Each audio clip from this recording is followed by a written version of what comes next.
Insurance agent Brock Whitmore. We are geared up for another year of Kansas high school football here on Nex-Tech Game Time. Tonight we are live in Russell to bring you the game between the Russell Broncos and the Ellsworth Bearcats. I'm Chris Lee here with Curtis Brown on the call for tonight's game. Both these teams return a bunch of starters from last year's squad. You're right, Chris. Russell returns 9 players on offense and 10 players on defense. Ellsworth returns all 11 starters on both sides of the ball. Each team went 1-2 in district play last year, and with the experience returning, they are both looking to take that next step and get into the playoff. Ellsworth won this game last year at home by a score of 35-21. It was a tight game last year. The game was back and forth. Ellsworth, though, broke it open in the third quarter by scoring 22 points. Expect a similar close, high-scoring game again this year. Offensively, both teams put up over 20 points per game, while both of them gave up close to 30 points per game. Russell offense was pretty good last year. You're right, Chris. The Broncos produced 26 points per game, but they do lose their biggest weapon from a year ago in quarterback Rasheed Holloway, who led the team in passing, and he did lead the team in rushing. The leading rushers, though, returning this year are Kelton Suki and Grant Murphy. Russell was able to amass 218 yards on the ground last year. Suki ran for 444 yards and 4 touchdowns, while Murphy added 351 yards and 5 touchdowns from his fullback position.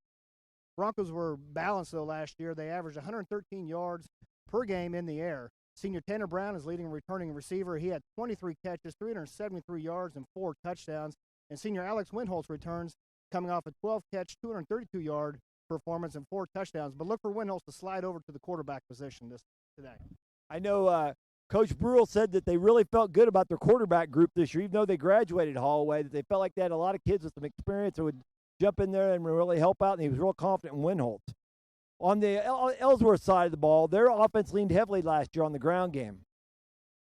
That's right. They did average 21 points per game, and during that season last year, they averaged 222 yards on the ground. They're led by senior Luke Oberle, who last year rushed for 850 yards and 7 touchdowns, having 4 games with over 100 yards per game on the ground. He's listed in Sports in Kansas, others to watch for the running back position. The Bearcats, though, only averaged 65 yards in the air. They're led by junior quarterback Zach Snyder, who returns. He threw for 583 yards and 5 touchdowns and only 4 interceptions. Snyder also gained 322 yards on the ground and another 2 touchdowns. Their biggest weapon on offense, though, may be senior Caden Davis. Davis is a track star. He took gold in the 200-meter dash and silver in the 100-meter and 400-meter dashes in 3A state meet last year. On offense, he plays a number of positions: wide receiver, running back, punt returner, kick returner, and I think he's going to handle the kicking duties tonight as well. He's listed in Sports in Kansas as one of the top 25 wide receivers in the state. Davis ran for 222 yards and 4 touchdowns last year, gaining over 7 yards per carry. He led the team in receiving as well with 247 yards and 3 touchdowns. Look for the Bearcats to get him the ball in a number of positions tonight. Davis also has really good ups, too. I remember seeing something about having a really good vertical leap as well. Be interesting to see how they get him involved. Russell's defense last year was a bit of bend but don't break while they were trying to force turnovers. Yeah, they struggled at times last year. They looking to improve on their 32 points per game they gave up. Grant Murphy paced the Broncos with 111 tackles last year, 5 tackles for loss and 1 sack. Junior Brooks Nichols was second on the team with 86 tackles, 6 tackles for loss, and 2 forced fumbles. Russell, though, was able to create 20 turnovers last year on defense and only committed 13 on offense. That playing in the tough NCAA tournament conference, that'll do that to you. And Ellsworth thought just the same. Their defense wasn't a whole lot better. They struggled a little bit as well. Yeah, the Bearcats gave up 29 points per game, though they're led with their middle linebacker, Tevin Rice, who collected 71 tackles, 5 tackles for loss, and 1 interception. Caden Davis was also second on the team in tackles last year with 54, and Zach Snyder was third on the team with 52. The Bearcats forced 15 turnovers on defense, but the problem was they committed 26 on offense. Yeah, that plus and minus hurts you there. If Russell wants to flip the outcome of this year's game, turnovers could play a key role in that. Yeah, the Broncos were +7 in the turnover margin last year, while Ellsworth was -9. Taking care of the ball tonight will be key, and along with that, with getting stopped on defense. Look for those two aspects of the game to really shine. All right, thanks, Curtis. That is tonight's pregame show brought to you by State Farm Insurance agent Brock Whitmore. Coming up next is a rundown of what's taking place this week across the state on Mike on the Mic with Mike Hughes, brought to you by the Phillips County Health System.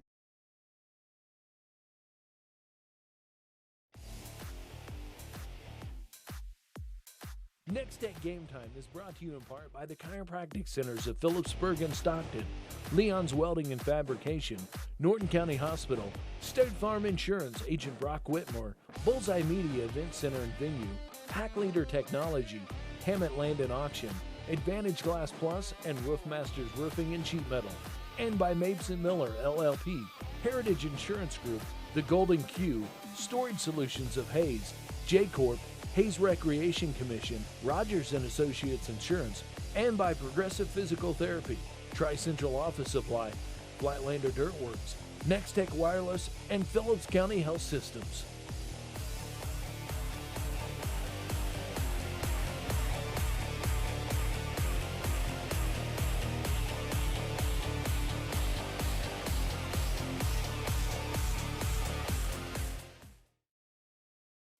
Accessorizing your truck, SUV, or van, Advantage Glass Plus is the original specialist. They have a huge selection including Nerf bars, custom chrome wheels, ARE truck caps and tonneau covers, running boards, heavy-duty grill guards, fender flares, plus a whole lot more. Along with Retrax, the ultimate tractable pickup bed cover. Enhance appearance, add protection, plus add style and value to your ride when you visit Advantage Glass Plus, South Pine Street in Hayes. Proudly serving the area for 20 years.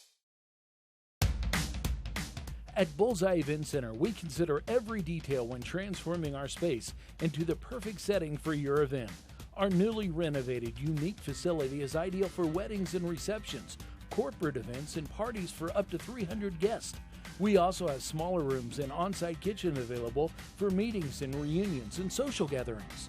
Call us today to book your next function at Bullseye Event Center, downtown Norton, where your event is our top priority. Looking for a business class phone system without the business class price? Nex-Tech Cloud Phone is a full-featured solution for businesses of all sizes. Take advantage of powerful features like voicemail to email, Find Me, Follow Me, SIM ring, and smartphone and tablet integration for a low monthly rate. There's no expensive equipment to purchase or maintain because it's all provided and supported by Nex-Tech. Sign up for Nex-Tech Cloud Phone now and receive a free Lenovo tablet and Google streaming package with Google Chromecast and Chromecast Audio. When you need dirt construction of any type at any time, call Joel Younger at Flatlander Dirt Works, LLC. Flatlander Dirt Works offers 24-hour service on oil field, farm, residential, and commercial dirt construction. They even handle septic systems and water line installation and repair. They've got all the big boy toys at Flatlander Dirt Works, serving all of Northwest Kansas. Call 623-7744. Proud supporters of all our area athletes. Flatlander Dirt Works, LLC. Before, during, or after the game, take your crew to the Golden Q. If the game is on, they're open. The Golden Q in Hayes has the largest gourmet burger menu around. They've also got a super selection of sides, appetizers, salads, wraps, homemade chili, wings, and more. Their Blizzard beer system is guaranteed to keep your drawn brew between 27 and 30 degrees. With a dozen different beers on tap, they've got just about everyone's favorite. Open daily at 10 a.m. The Golden Q, 809 Ash in Hayes.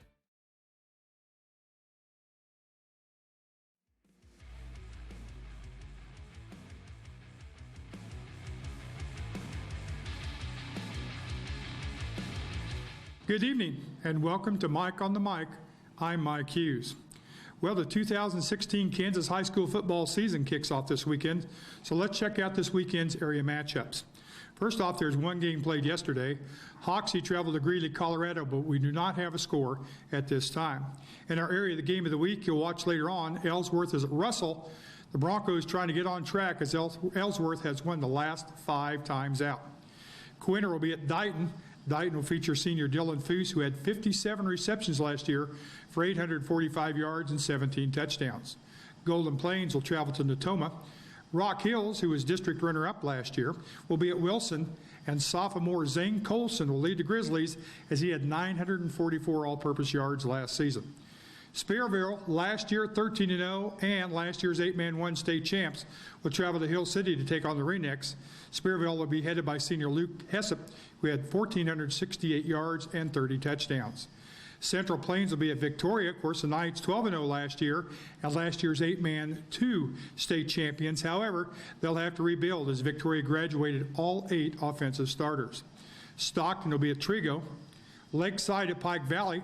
Pike Valley will feature senior Mason Rump, who was first team K-Prep's all-district team last year and a runner-up his sophomore year. Logan Palco will be at Winona Tri-Plains Brewster. Brewster lost to Victoria last year in the first round of the playoffs. Logan Palco, though, lost Riley Knipp, who transferred to Plainville. Alma, Nebraska will travel to Northern Valley, where Northern Valley lost to Alma in last year's season opener. Thunder Ridge will be at Osborne. Osborne back under the helm of Coach Colin Reiner, who returns. Osborne also returns 8 starters on offense and defense. The Bulldogs will be led by senior Colin Graybast, who rushed for 1,123 yards last year and caught for 425 yards. Phillipsburg, last year's 2-1A state champs, now ranked number 5 in 3A. They will travel to Clay Center. Phillipsburg will be led by the Coombs brothers, senior Mark, who had 1,247 rushing yards last year and 11 touchdowns, and younger brother junior Kirk Combs, who had 758 rushing yards, 17 touchdowns, scoring all 4 touchdowns in that state title game.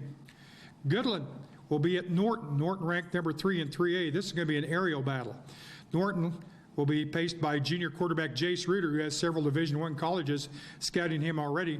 He was 101 of 221 passing for 1,407 yards last year. Goodland quarterback, he's a junior, Levi Archer, threw for 2,150 yards and 16 touchdowns. Senior Jacob Green for Norton had 145 tackles last year, including a state-best 32 tackles for loss.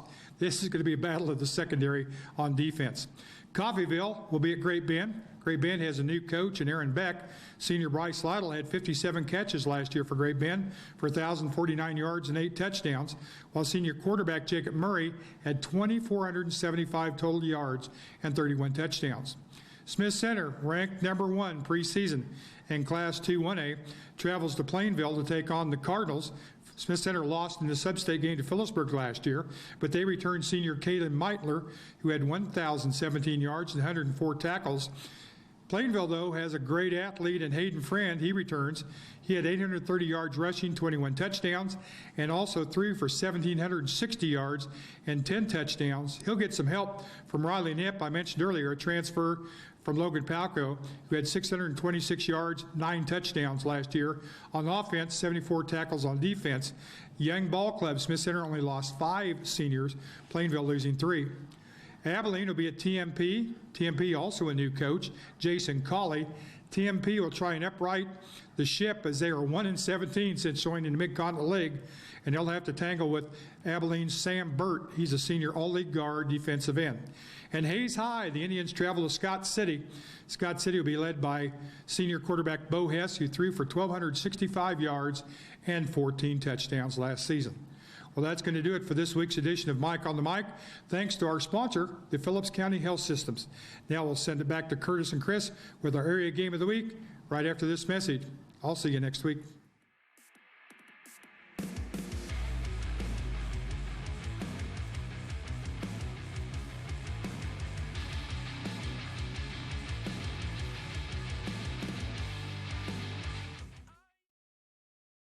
$10,000 in 10, but give 50. With 7 agents in 3 locations, Hammett Land and Auction Incorporated can meet your every need when it comes to your next sale. Visit them at hammettauction.com and you'll find all their upcoming sales, including farms, ranches, as well as farm equipment and even real estate listings, both residential and commercial. They've been serving western Kansas since 1983, and with offices in Stockton, Russell, and Hayes, they're always nearby to assist you. Hammett Land and Auction Incorporated. Contact them today. $25 would get $21,000. From senior trips to toddler adventures and youth sports, the Hayes Recreation Commission is your one-stop shop for fun. Check out all the fall and winter brochure for a complete list of scheduled events and classes. The fun times continue in the HRC Wellness Center, where you can enroll in personal training and memberships. The HRC provides fun and fitness for all ages. Find them at hayesrec.org. Call or stop by and learn more.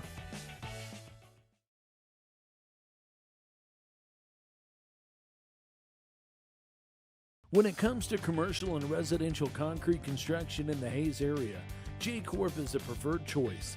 They can handle your project from ground up, including excavation, site prep, to finished concrete and pavement, driveways, curbs, streets, parking lots, No job is too big or too small. They also sell and deliver sand, rock, and asphalt millings. Call for a free estimate today. The rock-solid choice in concrete construction. J-Corp, 1707 East 10th Street in Hayes. Leon's Welding and Fabrication has been serving Western Kansas for over 25 years with custom fabrication of metal projects, including trailers, flatbeds, steel and aluminum fencing, ornamental gates and handrails, and metal art creations. Leon's also offers sandblasting and coating services and a powder coating division with over 6,400 colors to choose from. For your next project, visit Leon's Welding and Fabrication, East Highway 40 in Hayes. AgriLead, AGCO Incorporated, Fossil Creek Hotel and Suites, Paul M. Lampert, ODPA, and ESC Electric are proud of the hard work and dedication of all the Russell High School students and athletes. They hope this is the best school year ever. Best wishes for a successful season from Russell Regional Hospital, Southwind Bank, member FDIC, DRD Heating, Air Conditioning, and Electrical, and OPI, Office Products, Inc., backing the Russell Broncos all season long. Perfect Print, Ultimate Lease Services, West Side Propane and Convenience, and Stoppel Supply Company are proud of the hard work and dedication of all the Russell High School students and athletes. They hope this school year is the best ever. Best wishes for a successful season from Wilson State Bank, member FDIC, Clayton Liker Custom Concrete Designs, Steel Fabrications, and Professional Fire Equipment, backing the Russell Broncos all season long. Regulations and tax laws are always changing. That's why businesses and professionals turn to the experienced team at Mapes & Miller Certified Public Accountants. With 8 CPAs to assist you, they offer a wide range of services from tax preparations, bookkeeping, and payroll to auditing and accounting services. They can also help farmers, ranchers, and small businesses with tax planning. It's not what you make, it's what you keep. Mapes & Miller Certified Public Accountants with offices in Norton, Phillipsburg, Stockton, and Quinter.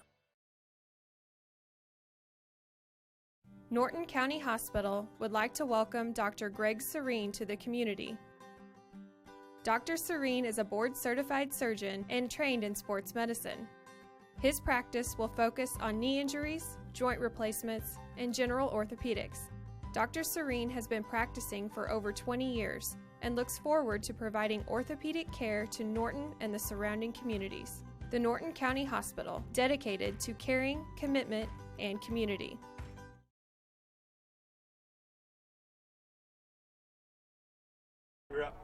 Welcome back to Nex-Tech Game Time, brought to you by State Farm Insurance Agent Brock Whitmore. Kickoff is about 8 minutes away. Right now we're going to go take a look at some of the other games that will be covered on the Nex-Tech scoreboard, brought to you by Heritage Insurance. Before that, we've got a shot of both teams out on the field, or the Russell Broncos took the field first. Here we go. First game, have Scott City versus Hayes. Scott City is the number 2 team in Class 4A Division II. Phillipsburg will be taking on Clay Center. Phillipsburg is the number 5 team in 3A. Norton, the number 2 team in 3A, will be taking on Goodland. Plainville will be playing Smith Center as the number 2 team in 2A. Our game here is Russell and Ellsworth. TMP will host Abilene. Coffeyville travels to Great Bend. Ellis will be at Syracuse, and Oakley will be at Colby. Also in the 8-man competition, Osborne, number 5 team in 8-man Division I, they'll be playing Thunder Ridge. They'll host Thunder Ridge. Victoria will host Central Plains. That may be one of the best games in the state of Kansas right there. Trigo will be, actually that guy, I know that game is at Stockton. They had some problems with their watering systems. That Trigo game's at Stockton. Quinter will be at Dighton. Cambridge, Nebraska will be at Decatur Community, Oberlin. Golden Plains is at Natoma. Alma, Nebraska is at Northern Valley. St. John's Beloit Tipton is at Chase. That St. John's Beloit Tipton team has a real good quarterback wide receiver combination, gets a lot of write-up. Spearville at Hill City. Logan Palco at Tri-Plains Brewster. Wheeling Grinnell at Colby Heartland. In a matchup of 2 ranked teams in 8-man. Number 4 team in 8-man Division II, Wallace County, Sharon Springs will travel to St. Francis, who's the number 1 team in 8-man Division I. Atwood will be at Hitchcock County, Nebraska. Rock Hills at Wilson, and Lakeside at Pike Valley. Scoreboard updates will be provided at halftime and at the end of the game. Coming up next, we had a chance to talk to tonight's coaches in the Tri-Central Office Supply Scouting Report. Up next is Russell coach Jeff Brule.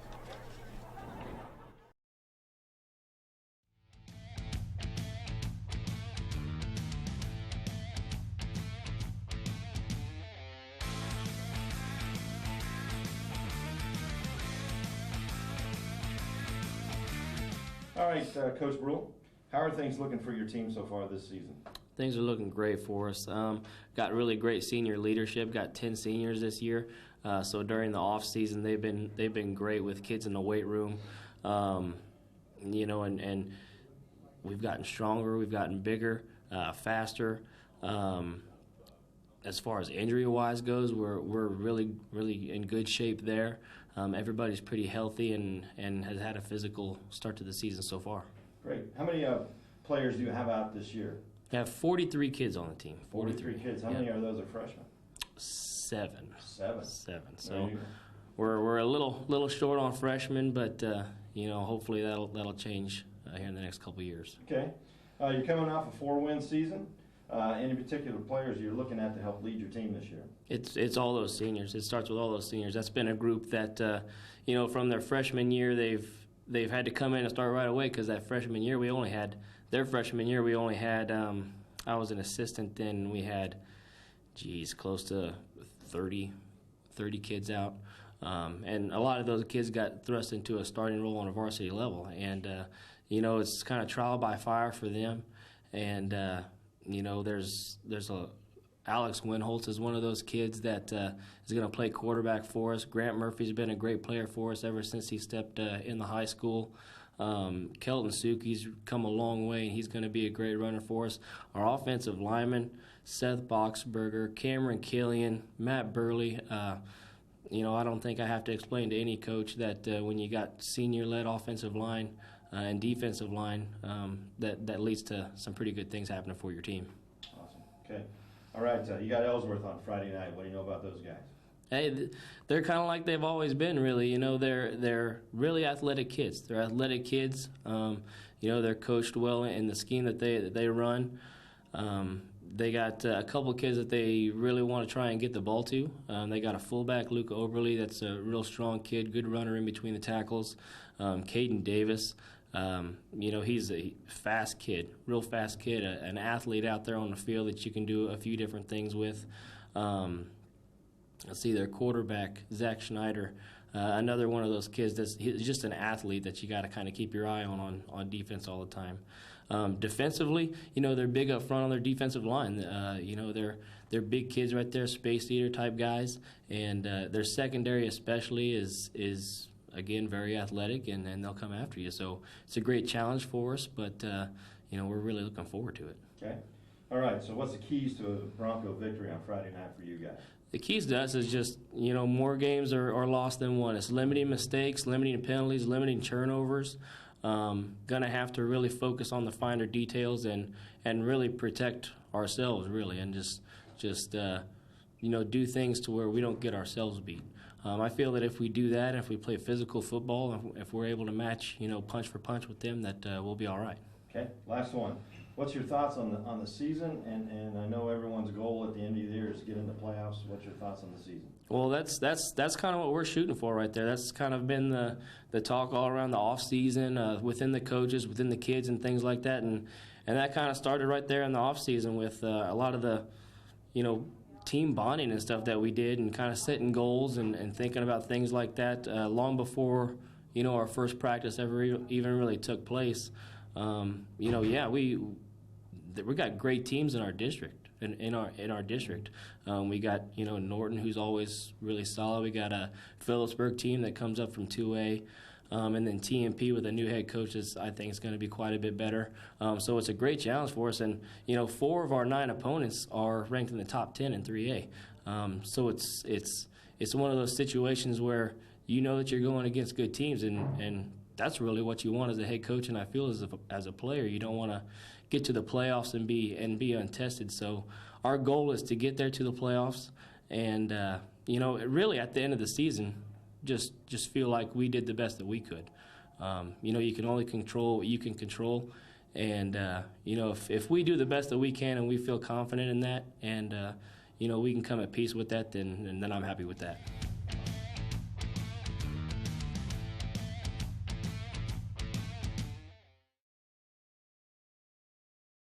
Back here at Schaefer Field at Russell, we just had Coach Brewer for your comments.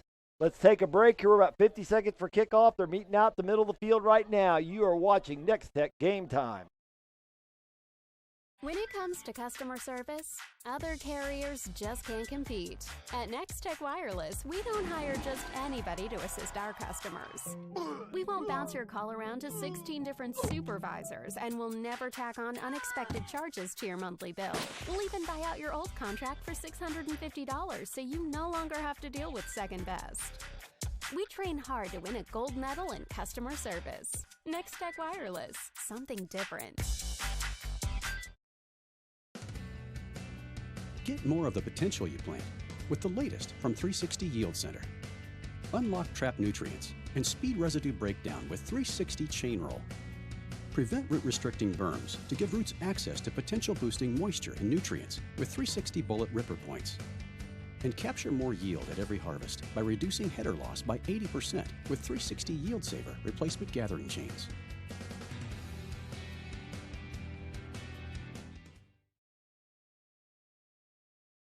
Toss, and they have deferred. So Russell has chosen to kick off and defend the north end. So that's our start to the 2016 football season. Yeah, it looks like Russell is going to be on defense first. They run a 3-4 base defense. Starters real quick for the defense for the Broncos. Left defensive end Rodney Welch, a 5'10", 251-pound sophomore. D tackle is Cameron Killian, a 5'10", 230-pound senior. And at the other defensive end position, Seth Boxberger, 6 foot, 220-pound senior. Linebackers are Kelton Suki, a 5'10", 163-pound senior. Brooks Nichols, a 6'2", 215-pound junior. Grant Murphy, a 5'8", 183-pound senior. And Alex Winholtz, a 5'11", 190-pound senior. At one cornerback position, Austin Price, a 5'9", 160-pound senior. Tanner Brown, the other cornerback, 5'10", 150 pounds. At the free safety, Caleb Baldwin, a 5'8", 135-pound senior. And Chris Pummel, the strong safety, a 5'10", 158-pound junior. Looks like Russell's getting ready to tee it up here. That starting out will be number 7 to kick off. Looks like Cole Schroeder. Cole Schroeder. And deep for the Bearcats will be number 5, Jordan Bass, and number 13, Caden Davis. And folks, keep an eye on number 13, Caden Davis for the Bearcats. He is electric. He's a track star out here. Caden is Davis is the guy closest to us, so I wouldn't all be surprised if Russell kicks up towards the Ellsworth sideline. There's the kick. It is deep to about the 15, and it is Davis that takes it. He's up. And a good stop out there. He's up to the 23-yard line. So Ellsworth will start their first possession on offense. Looks like the stop was made out there by number 44. If that was Grant Murphy.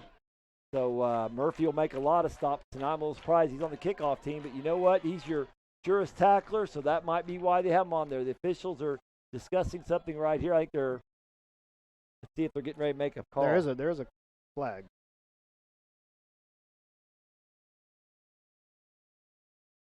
Okay, we have our official mic. Wait, here now he's going to go to the mic. He's explaining it to Murphy, the Russell captain. Looks like it'll be on Ellsworth here.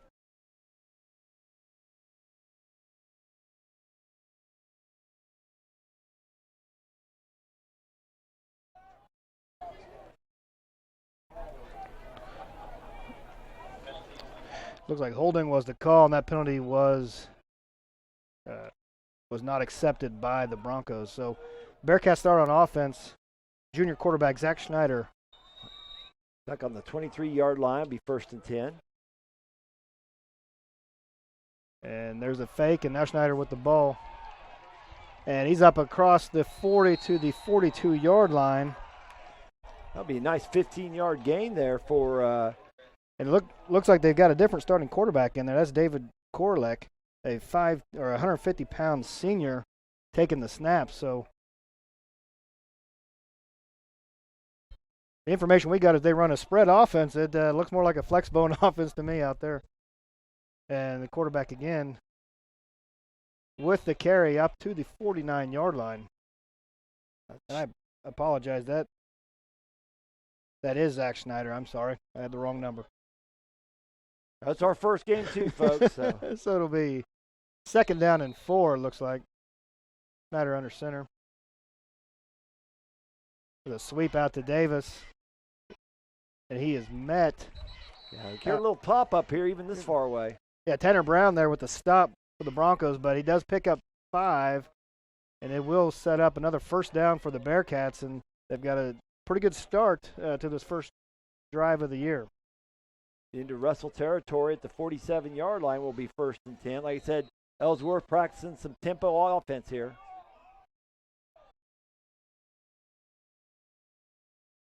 Yeah, good penetration by the Broncos up front. And they stop Snyder for a loss. That is 72, Cameron Killian, and a host of others there. It is a... Looks like a loss of 3 on the play. It looks like they're about the midfield stripe, so that'll bring up 2nd and 13. Boy, it looked like they just blew up the A-gaps or something there. There was nothing going there for the Bearcats. Yeah, it's good penetration up front. Now another sweep out here to Oberle.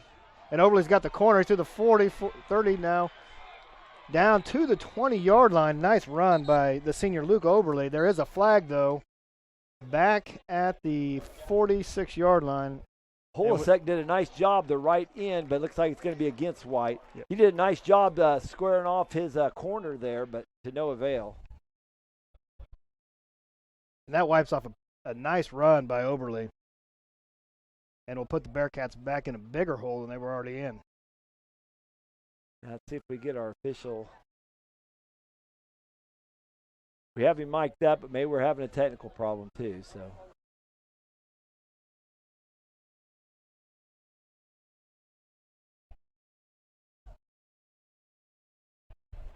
Looks like a spot foul because they didn't mark it from the line of scrimmage. Looks like holding. And that'll put the Bearcats back to their 44-yard line. It'll be 2nd and maybe 19? Yeah. 19 yards, yeah. looks like. Yeah, it ended up being a 6-yard penalty on the mark off from the spot, but it was a much longer penalty than that because of where they had gained to. Davis in motion. And it's Oberle with the pitch. Davis out in front. Oberle's got the corner now. Another run to the 40, and he's out of bounds, about at the 42-yard line. They get a big chunk of that yardage back. Looks like that's a gain of about 14. Like I said, once again, they must have got that. It looks like they're having some success sealing off the end, sealing off the contain man, and getting to the edge. Brings up. Go ahead. Oh, I was going to say 3rd down and 2 here. With Davis in motion, they get him on the pitch. Again, they go out wide. Davis has got the first down to the 30 and taken down about at the 25-yard line. That's enough for the first down. That was a tackle by Alex Winholtz, the 5'11", 190-pound senior linebacker for the Broncos, but that was another big gain on a sweep. Yeah, I got that as a 17-yarder. Gives them a 1st and 10. Like I said, they're finding some success on the edges right now. Snyder under center here on a 1st down at the 25. Again, Davis in motion left. And this looks Grant Gwinner on the sweep, and he is tackled. There is no yards there. There may have been a fumble. Bearcats are going to keep the ball. Looks like a loss of 1. Grant Gwinner, 165-pound sophomore, on the carry. Brings up 2nd down and 11. Yeah, Russell did a nice job stringing that play out and then rallying to the ball, which is, the secret to cutting off the perimeter attack. We've got 8:50 left here in the first quarter. Another shorter sweep by Oberle, but he's met by the Bronco interior line. He may have got a yard on the carry, but again, that Broncos interior defensive line is plugging up the middle there. Yeah, it looked like he was originally going to maybe try to go off tackle, then he cut it up inside, tried to get in behind the guard, and there was nothing doing. That brings up a 3rd and 10 here. So Ellsworth, I'm sure, like get a little more yardage to set up a field goal or go for it on 4th. And we got a whistle before the snap here.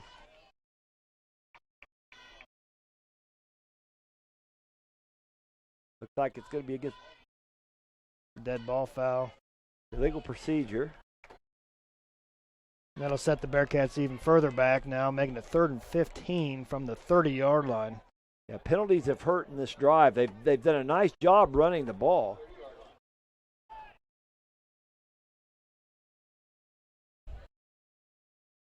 Got a wing right here, got a band split this way. Now they're rotating to the right as well.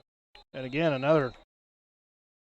Seems like they're having problems with that motion, getting the timing right. First game of the season, it could be expected. Yep, illegal procedure again. That'll be another 5 yards.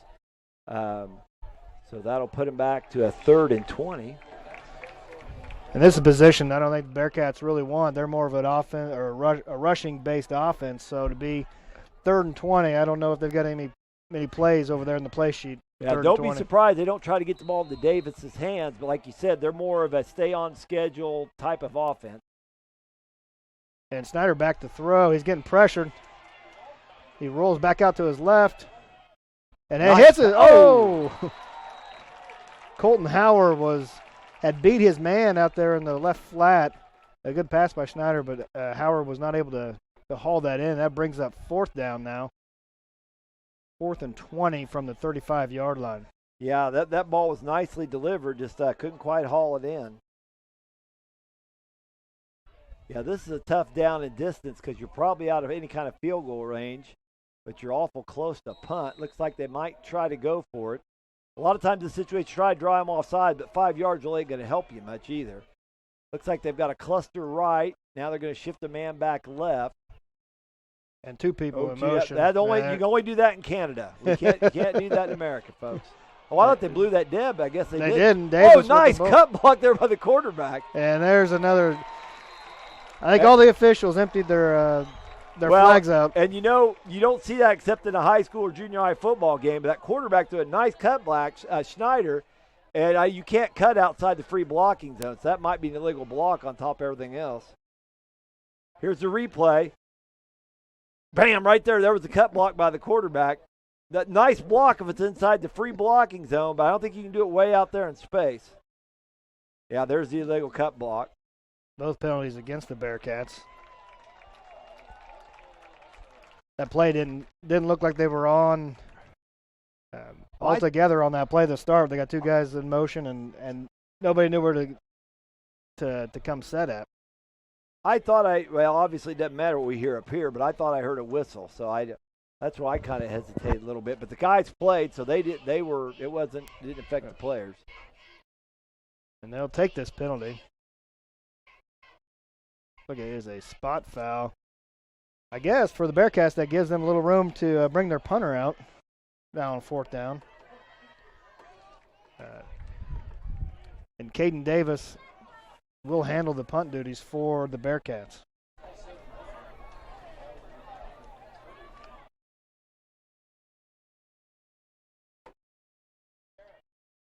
It is 4th down and about a half a mile. Yeah, as I say, we are way back in their own territory again. Looks like the ball will be spotted on the 35, the Ellsworth 35. They were into Russell territory. They were as far as the Russell 25 at one point. So it looks like Russell their offense is out on the field here, and we're having a little confusion. Ellsworth defense is not for sure what. And again, it is 4th down. That's what the sticks on the sideline say is 4th down.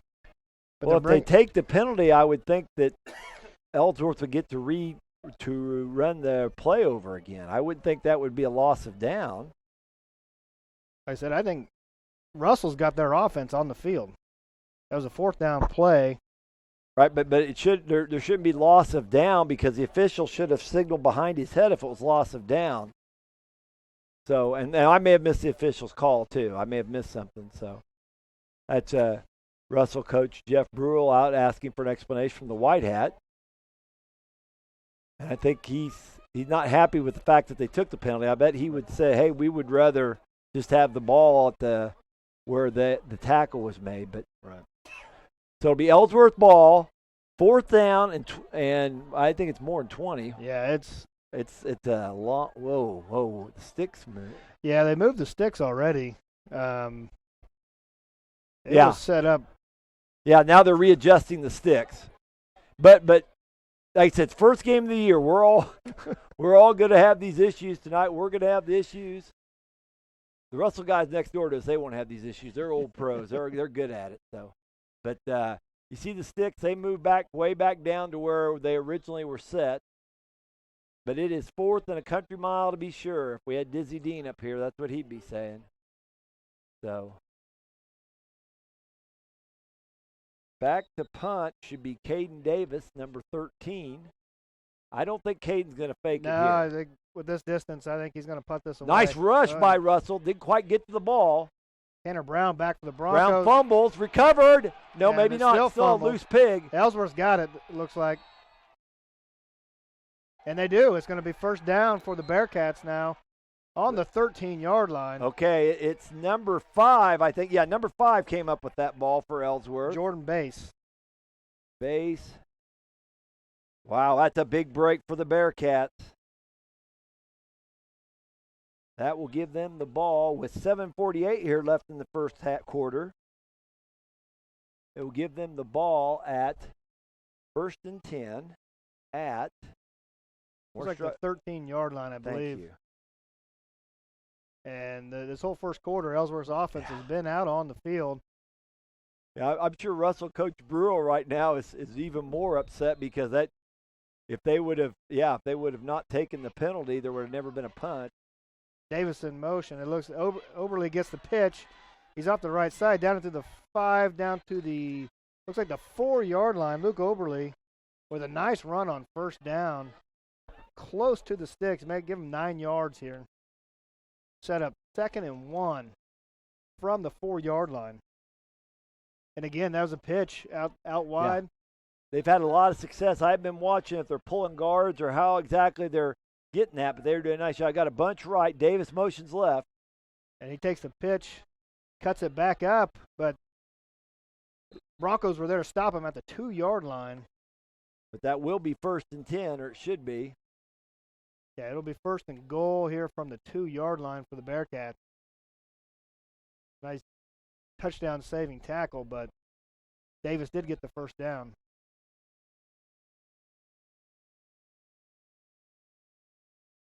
And there's Snyder with the keeper. And he fights his way. Touchdown. Zach Snyder on a 2-yard quarterback keeper around the right side. Got hit about the 1-yard line, but fought through, got to the end zone. Here's a replay. Nice job by Snyder keeping his feet. See, they force him out wide. He cuts it back up, runs through 3 tacklers to barely crease the zone. But that line, that's all he's got to do is crease it. And they'll set up a PAT kick up by Ellsworth with 7:06 left here in the first quarter. They've jumped out to a 6-0 lead, and looks like they're going to go for 2. Yep. Caden Davis is their place kicker. He was 10 of 12 on extra points last year, but looks like there's a miscommunication there. Snyder drops back, tries to throw it. Now, is that live? It must be a forward pass. Yep. Okay.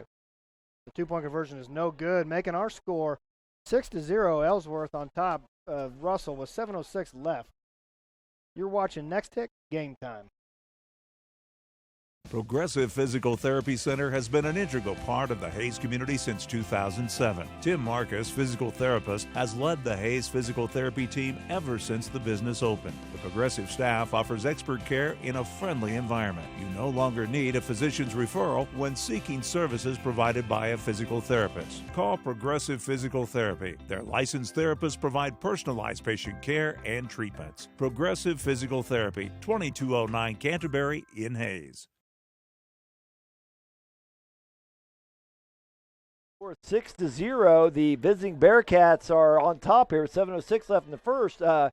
Nice drive by Ellsworth. Came out, drove down deep into Russell territory, ran into a couple of penalties, and on a 4th down, they were going to go for it. They had multiple penalties called against the Bearcats.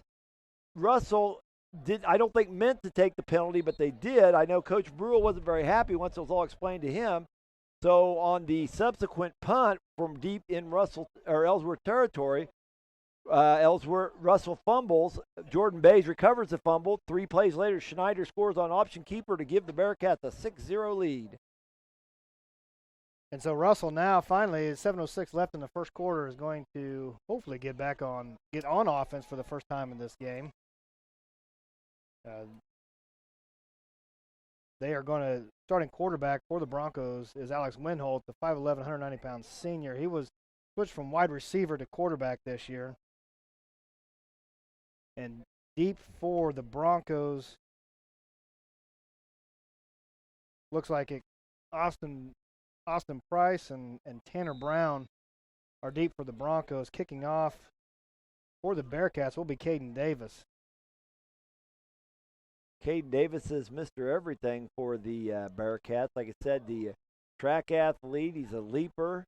He'll run, he'll catch passes, and he'll kick. Also has quite a few tackles on defense, too. Davis is set up. And there's the kick. It's a squib kick. Oh, nice job there.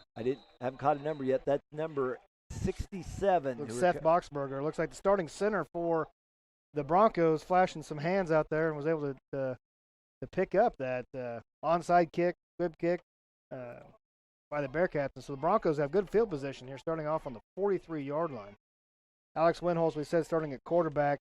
Grant Murphy, a 5'8", 183-pound senior, will be starting at the halfback. And the Broncos are in their spread formation offense. Got twins right. Also got a flanker over there to the right.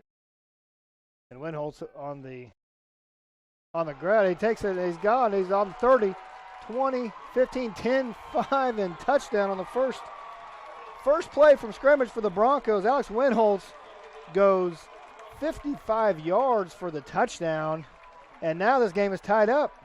Wow. And like I said, they had a bunch formation to the right, and he just ran up behind kind of the bunch formation. They had a flanker and 2 splits out there.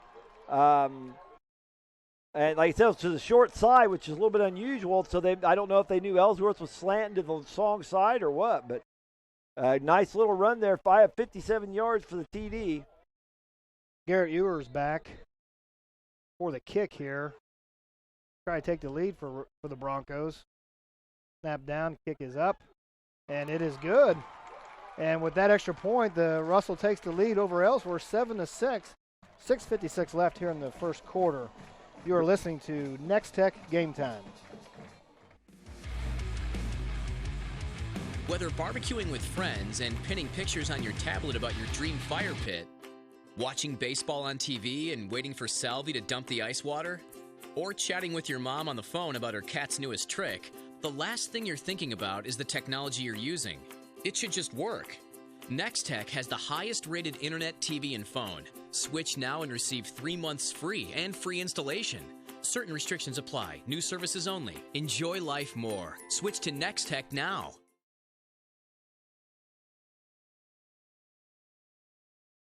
Snapchat giveaway. Snap your game photos to NEX-TECH with the Game Time filter for a chance to win one awesome seat cooler. Winners will be notified via Snapchat during tonight's game, which is a 7-6 score. The hometown Russell Broncos are ahead. And Russell's getting teed up here to kick off. And with one play, Russell took the lead. Ellsworth more methodical in their offense. Russell had one play, one rush for Alex Winholz, and this game they do have the lead now. As I say, they had a bunch over to the right. He just looked like he ran up behind the wing back, and boy, it was a nice convoy all the way to the end zone. The shorter kick taken at the 25 up to the 32-yard line. I'm going to guess that was Jordan Bates. I didn't pick up the number, though. It was Jordan Bates on the return. Ellsworth sets up first down here at the 32-yard line. Yeah, and Ellsworth likes some tempo, so you got to be ready to go.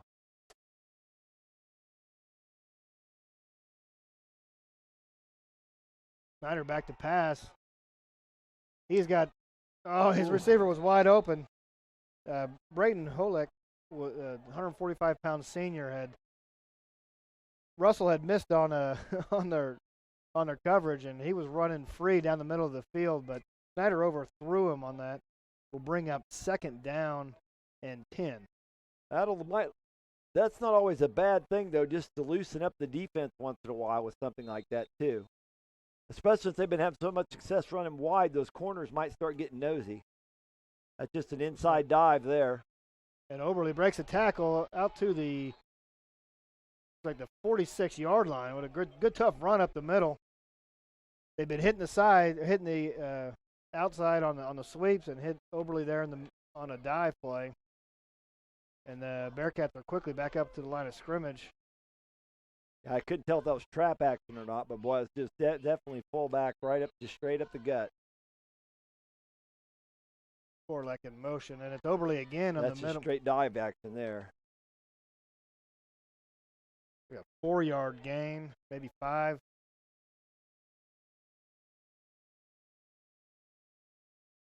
That keeps them on schedule, though, the gain of 4. That'll bring up 2nd, 6. The Bearcats are quickly back up to the line of scrimmage. Russell subbing in. Korlek in motion again. There's another give to Oberle up the middle, and he's met.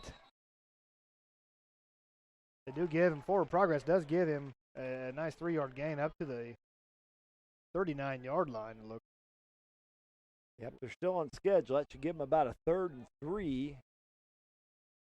Maybe, well, that's about 3. A nice tight shot there of the formation. Pitch out wide. There's Davis on the end. Breaks a tackle.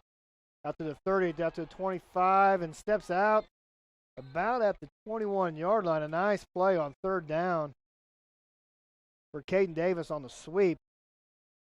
Here's the replay. You see they do a nice job getting out in front of him. That's number 22, getting a nice base block out there for him. That's Korlek. Bring up 1st and 10 here from the 21-yard line. Rice in motion, and it's a give up the middle there on a 2-yard dive. It appears to be. That looks like Korlek. Yeah, Korlek back in the fullback position. Up to about the 19-yard line. Looks like they got motioning left. That's Davis. Pitch to Davis. And nice play out there by 13. Caleb Baldwin just tripped Davis up on the outside, but there is a flag down. Here comes the replay here. We can see Davis going in motion.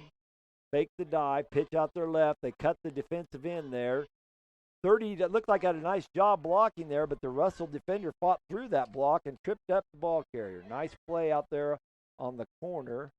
That was likely friction out there. Might have been Baldwin. I believe it was Baldwin there on the tackle. Yeah, he did a nice job to fight because it looked like a good stock block, and then he fought through it at the last minute and tripped him up. But there's a flag over there in that vicinity, so we will see what the referees have to say. We're not going to promise you anything. We think we got the ref this time. They're stepping it off. Talk to us, White Hat.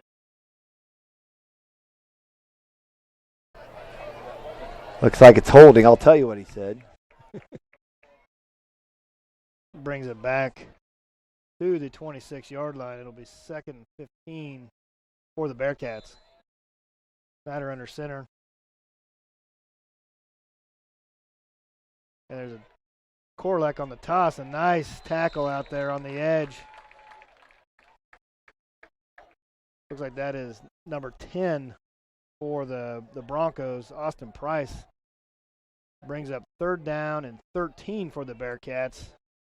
Yeah, Korlek got about 2 on that. Looked like a bunch right. Motion left. Price in motion. Snyder out to the flat trying to hit his receiver out there. Yeah, Jordan Bays. Yeah, it looked like Bays just run a little out pattern. He didn't get out far enough out to him. It brings up 4th down here.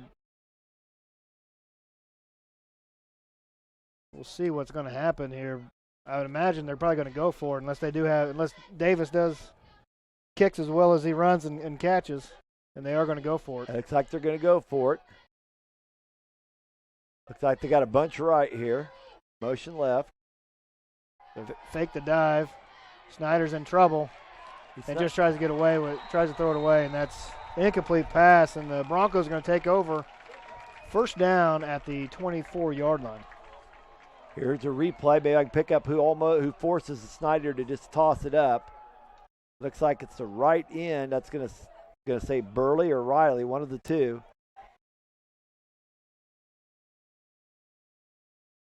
Turnover. I'll be at 4:26 left here in the first half.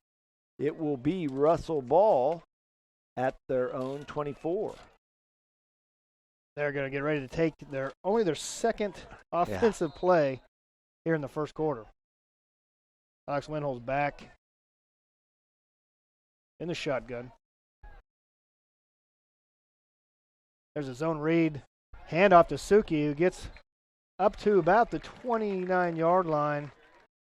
A nice run on first down for the Broncos, a 4-yard gain by Kelton Suki. Yeah, I think both teams, like I said, would like to just stay on schedule, run the ball a lot, and they're certainly on schedule. Nex-Tech Game Time is brought to you by the Chiropractic Centers of Phillipsburg and Stockton, Roofmasters Roofing and Sheet Metal, Norton County Hospital, Advantage Glass Plus, and Bullseye Media Event Center venue. And there's Winholtz on a quarterback dive again, this time only getting a yard to the 30-yard line. Will bring up third and about 4 for the Broncos. Nex-Tech Game Time scoreboard. Hey, you got some scores? Text them in to us. Farron Aubrey will get them up on the board. Broncos come to the line, 3rd down and 4. Got twin receivers on the right, one single receiver to the left. Winholtz in the shotgun. And he hands it off to Suki, who was met right at the 30-yard line. And the Bearcats were able to hit him in the backfield and hold him to a no gain. So brings up 4th down for the Broncos, and they will be punting this one away. 3:02 left here in the first quarter. Like I said, I'm thinking they're going to have to punt deep in their own territory, and they're subbing on like they're bringing their special teams unit on. Alex Winholtz is the punter for the Broncos. Back deep for the Bearcats. Looks like it is Caden Davis. Now, this is interesting. Russell is kind of spreading the field here on their punt. You see this in college sometimes. Winholtz with a nice punt, nice high punt out, and Davis is letting it bounce. It comes back to the Broncos. But Russell watched it roll back about 4 yards there. Yeah. Able to down the ball at the 46-yard line. That's where the Bearcats will take over with 2:28 left here in the first quarter. Yeah, it was a so-so punt, and then it kicked back, which made it a less than so-so punt, but it'll be 1st and 10 for the Bearcats at their own 46-yard line.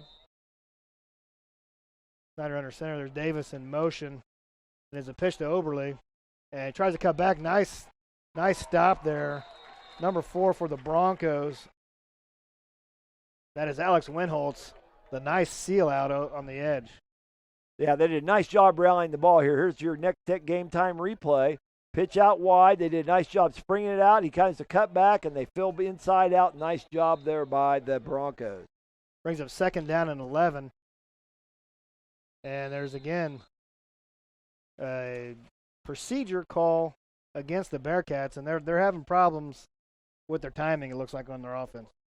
Nex-Tech Game Time is brought to you by Leon's Welding and Fabrication, Nex-Tech Wireless, The Golden Q, J-Corp, and Mapes & Miller LLP. That'll push the Bearcats back to the 39-yard line. Brings up 2nd down and 16. Boy, penalties so far have really hurt the Bearcats. There's Snyder. Big throw in the air, and Caden Davis comes back to it, and it's a catch. Little error underneath that pass from Snyder, but Davis was able to locate it in the air, come back and make the catch at the 33-yard line, it looks like. Russell 33, that will be a 27-yard pass completion, and Ellsworth rushes up the ball. 1st and 10 with 1:31 left here in the first. And they don't waste any time getting up the line of scrimmage. And it's a dive up the middle to Oberle to the 30-yard line, a gain of 3 yards. They're doing a nice job of varying. They're running wide, they're diving, they run wide, then they'll throw a deep ball, doing a nice job of mixing it up. That'll bring up a 2nd and 7. Snyder under center. Kolacek in motion, and there's a nice fumble. Blitz. That's Murphy, I believe, that came through with the hit there. Caught Snyder off guard, and he fumbled the ball, and the Broncos got it recovered. Looks to me Nichols on the fumble recovery, Brooke Nichols. That was a great, like you said, that was a great blitz, and just caught Snyder off guard. 59 seconds left here in the first quarter. Yeah, that was just great timing there. It's one plays that, he might jump off sides and look foolish, but instead he forces a fumble. Murphy and Nichols, 2 well-decorated linebackers, make a lot of stops for the Broncos. Winholtz back in the gun. And it's a zone read to Suki on the end. It's a nice run at an 8-yard pickup for Kelton Suki. On first down, brings up 2nd and... Watch the replay here. Like I said, you got that zone read look. Suki does a nice job bouncing it outside. I think that a lot of those zone reads, they bounced it up underneath the tackle. That time he went outside, and that was a good choice. 2nd and 2 for the Broncos here. Seconds ticking down, about 25 left here. We'll go to a break when we get to the end of the first quarter. Windows takes a snap. He fakes it. And now he's got a blocker up front, but that was good pursuit. Number 5, Jordan Bass for the Bearcats. Great pursuit from the weak side there. Nobody caught him. Nobody blocked him, and he was able to come back and make the tackle. But it looks like Winholt did get the 2 yards for the first down. Yeah. Got him at the 41. We have 12.1 seconds left here. They are winding the clock. We'll see if they want to get this play off or not. I'm going to guess like no. They're not in too big a hurry here.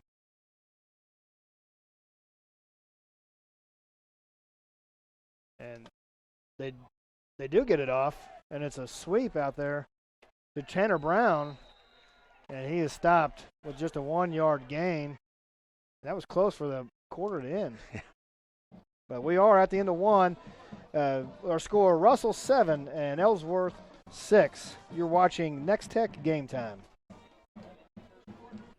Hi. We're looking for insurance. Let's see who's free.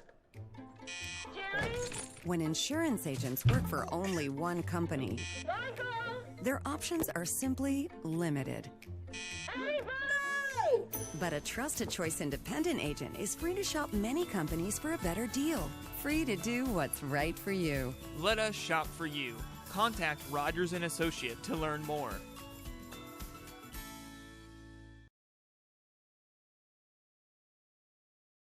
Back here at Russell, where the score is 7-6. Your hometown Russell Broncos leading the Ellsworth Bearcats. We just completed our first quarter. Nex-Tech Game Time is brought to you by Rogers & Associates Insurance, Pack Leader Technology, Progressive Physical Therapy Center, Heritage Insurance Group, Flatlander Dirt Work, and Hammett Land and Auction. Hey, if you're here with us tonight at Russell, if you are, that's a great, beautiful night for a football game. Remember, Nex-Tech Game Time is partnered with Storage Solutions of Hayes in a Snapchat giveaway. Snap your game photos to NEX-TECH with the Game Time filter for a chance to win one awesome seat cooler. Winners will be notified via Snapchat during tonight's game. Looks like both teams have broken the huddle, and we're ready to start the second quarter. It'll be second down for the Broncos at the 42-yard line. Senior quarterback Alex Winholtz set to take the snap out of the gun. Looks like they're tight formation. Just one wide receiver to the right. Winholtz with the snap, the hand to Suki, and a nice run up past the 50-yard line, up to the 44-yard line, but there is a flag down.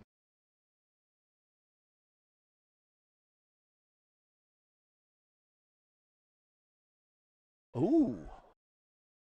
So we just got a first quarter score here from the Plainville Smith Center game.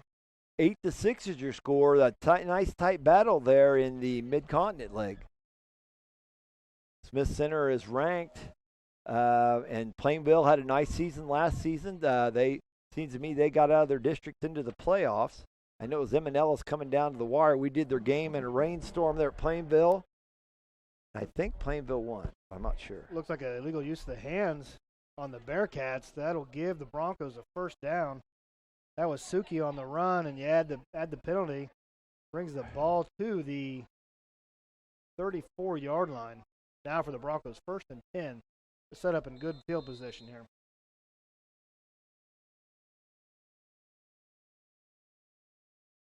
Wendell takes a snap, fakes the handoff, and as a dive forward, he gets about 3 yards up to the 30-yard line. Running that read option game.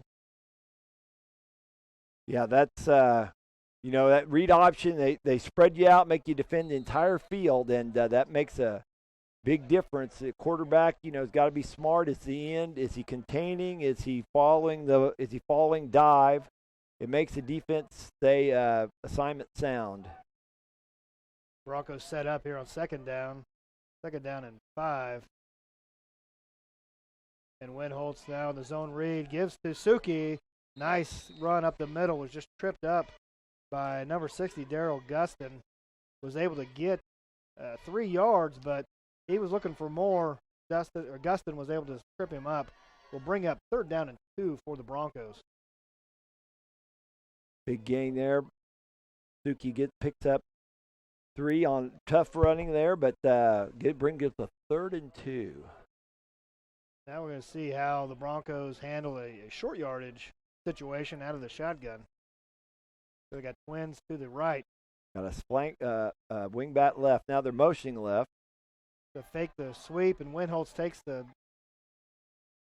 dives forward. It looks like it's going to be close. It looks like he does have the first down here. Spotted him right about at the 23-yard line. And they do give him the first down. 1st and 10. The fake on the sweep. It wasn't a zone read, but faked the sweep and took a quarterback keeper up the middle for the first down. So Broncos are in good shape here on the 23-yard line. Broncos looking to take to further their lead up 7-6 right now. 10-10 left in the second. There's a blitz by the Bearcats. Winholtz, I don't think, saw it coming. Blitz by Luke Oberle, or the defensive end. They rolled the pocket to the right, left Oberle open, but he has good speed over there at the defensive end spot. Yeah, that right defensive end does a nice job coming all the way across to put pressure on. Like you said, he was just a half step late of maybe busting up that play entirely, but he certainly rushed the throw. It was incomplete. Brings up a 2nd and 10 here. That's a little bit better down in distance for the Bearcat defense to handle. Looks like we've got twins right. 2 running back here in the backfield. And the fake on the zone read. Winholtz takes the ball and tries to get out wide, but is stopped there by the Bearcats. Bearcat defense, nice, held their own out there on the edge. Looks like that was 23, Zach Snyder, out there on his cornerback position. Got some laundry on the field here. They're spotting at the 19-yard line, whatever it is they're spotting. Holding on the Broncos here.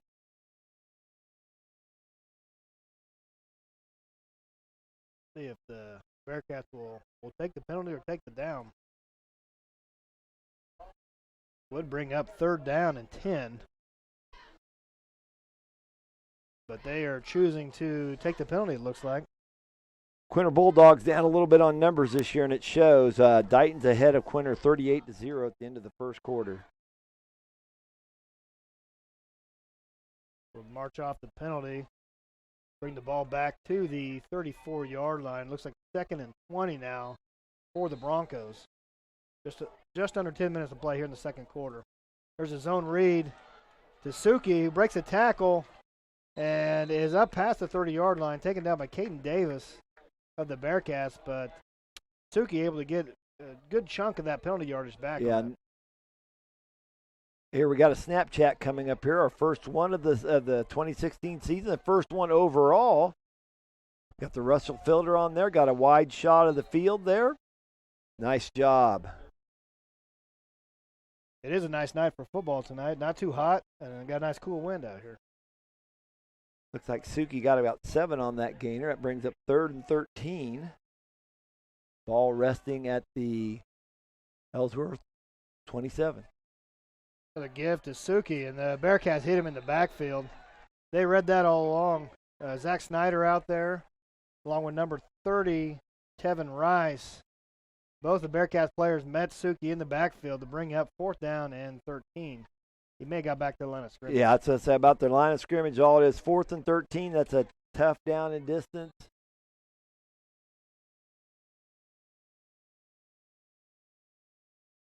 Russell's running in a substitute. They are calling their next play here, so they're apparently going for it. Got a score update from Osborne and Thunder Ridge game. Osborne up 38-0 in the first half of that ball game. Ooh. The big Thunder Ridge Dynamo, they've graduated some kids and haven't been able to fill in a ton, but Osborne's a very good team, too. They are ranked. We've got a pre-snap penalty. Looks like they're going to be offsides on the Bearcats. The left defensive end out there, or the right defensive end, Luke Oberle, looks like jumped early.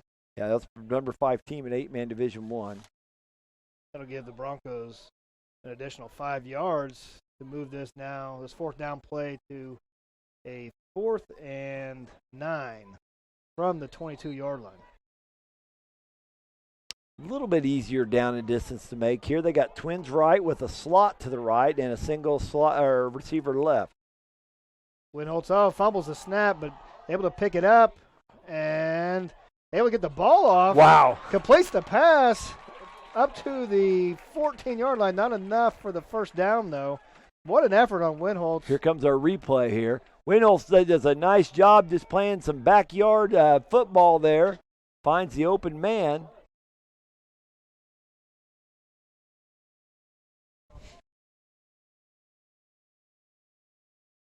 But that was try to make something out of nothing. But picked up a couple yards, but not enough for the first down. The Bearcats are going to take over. Trying to make chicken soup out of chicken poop, and just about made it happen there, but it'll now be Ellsworth ball on their own 17, 1st and 10. Snyder under center. Davis in motion, and they pitch it out to Davis, but it was behind him. He that can't ball's get on loose. it. And it looks like the Broncos are able to. Looks like number 13 on the ball there for Russell. The pitch was behind Davis. Then on the sweep, looks like Caleb Baldwin for the Broncos able to pick up that fumble. They got him and Davis kind of collided. It looks like Baldwin was a little slow to get up here. But what an effort to get on that ball. We'll set up the Broncos now. Here comes our replay here. We'll see the end here. We'll see a good bang. Yeah, right on that shoulder. Snyder was trying to recover that fumble. It was just the pitch for Davis was behind. It was back behind him. He wasn't able to get a hand on it. It looked like Baldwin's still down. Let's go to a break here. We're 7-6 Russell. You're watching Nex-Tech Game Time.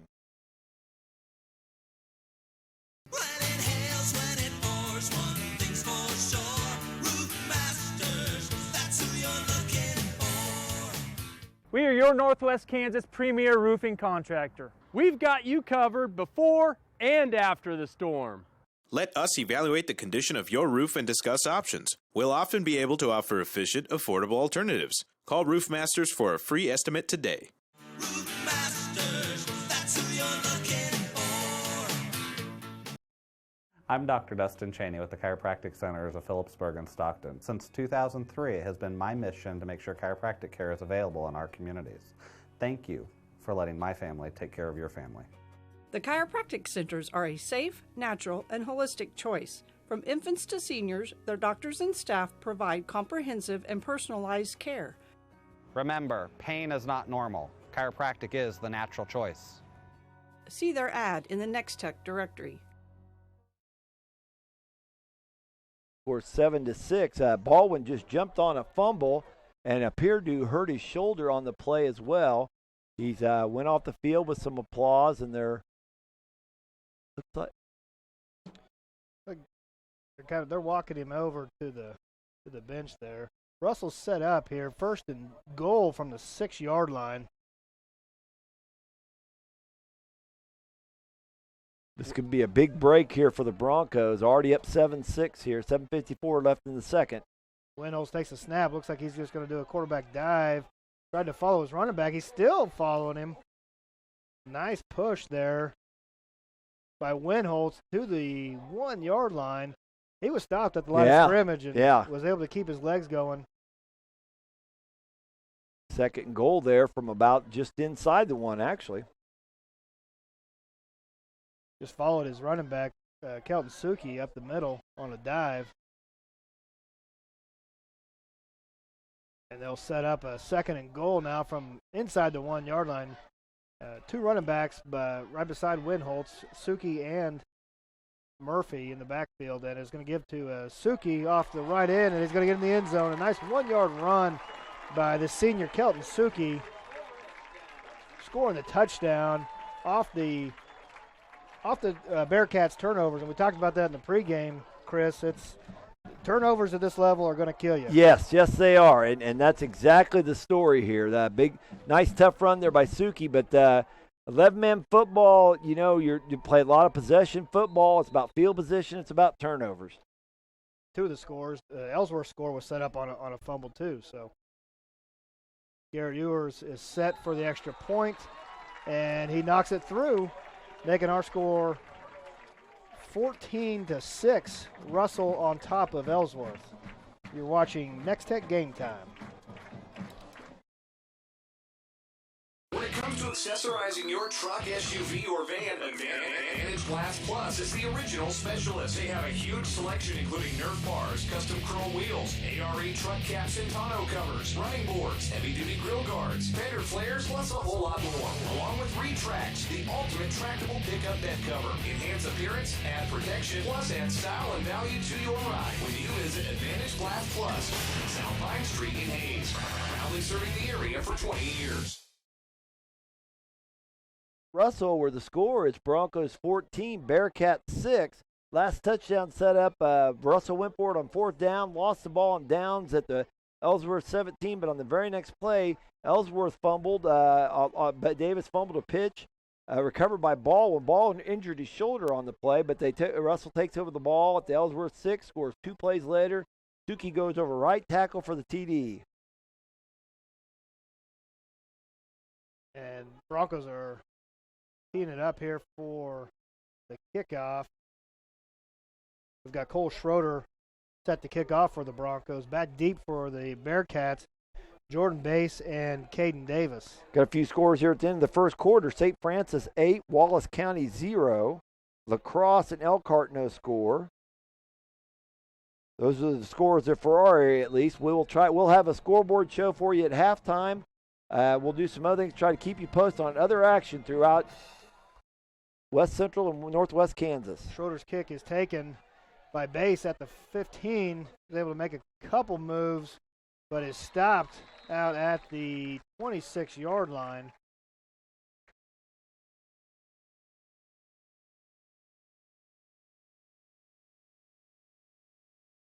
That'll be where Snyder will bring out the Bearcat offense again. Ellsworth, they switched out the balls there, brought in the Ellsworth ball there. Each team has their own ball they usually use. That's very common in all levels of football. We all know about the Tom Brady and inflated ball issues. So, we got 2 men in motion there. Davis in motion. There was a counter there, but nice read on the play. Looks like it was Suki out there, I believe. Out there, a nice read on the counter. They motioned Davis one way, and Howard ran the other. Now, I guess there wasn't a penalty. My bad. Snyder on the keeper here. Tough run up to the 35-yard line there for Snyder. A good 9-yard gain. It looked like it was a bit of a broken play, but Snyder now they have been banged up.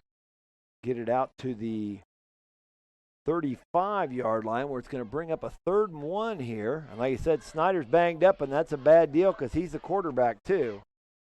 Yeah, their type of offense is a lot of tempo, a lot of timing. So without the quarterback, Let's get some leads here. Nex-Tech Game Time is brought to you by the Hayes Recreation Commission, State Farm Insurance, Brock Whitmore Agent, Storage Solutions of Hayes, Tri-Central Office Supply, and Phillip County Health System. With the quarterback down, let's take a break. Our score here at Russell, 14-6 Broncos. You're watching Nex-Tech Game Time. At Bullseye Event Center, we consider every detail when transforming our space into the perfect setting for your event. Our newly renovated, unique facility is ideal for weddings and receptions, corporate events, and parties for up to 300 guests. We also have smaller rooms and on-site kitchen available for meetings and reunions and social gatherings. Call us today to book your next function at Bullseye Event Center, downtown Norton, where your event is our top priority. At Russell, where it's going to be 3rd and 1. looks like Caden Davis now. He does everything, so yeah, why not quarterback? Why not step in and play quarterback here on a key 3rd and 1 for the Bearcats. They need to get something going here on offense. Motion right. The zone read. It looks like Davis keeps the ball, makes a spin, nice spin move. Davis still going to the 46-yard line. Caden Davis with some nice moves out there. Yeah, as I say, now that's a different type of runner. Davis, a little quick, little spins, little juke there. Looks like a gain of 11. But I don't think Davis will run over you quite like Snyder can. But, boy, he's got the quicks. He can do it all. Davis in the end getting set to take the snap out of the shotgun. Motion left. Davis zone read there, but did a nice job staying at home there. That's Seth Boxberger looks like a defensive end. Was not fooled at all by the zone read there, and was able to. Here comes. Okay, I thought we had a replay. I missed that. But Boxberger does a nice job running that play down inside out. I'll bring up 2nd and 15 for the Bearcats. That makes that a loss of 5. Now it looks like they're bringing in another quarterback here in motion. And there's movement before the snap can get off. Caden Davis moved out to the wide receiver position. They brought number 3. He's listed here on the information that I got. Yeah, we were looking for Bays to come in there, but that's not who that is. Obviously, with a different quarterback in, the timing on that was thrown off. There's a procedure call.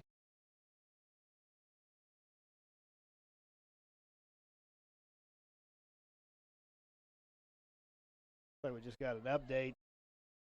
EMP down to is losing to Abilene 39-0. Hayes High though up 12-0 on Scott City.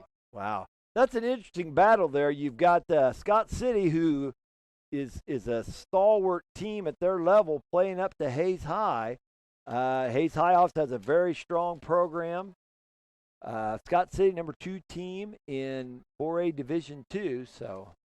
Scott City bumped up from 3A to 4A Division II. It looks like we're going to spot the ball. I think we're trying to motion. Offsides. Not sure. Then a personal foul. Both of the penalties on the Broncos. And that is going to hurt.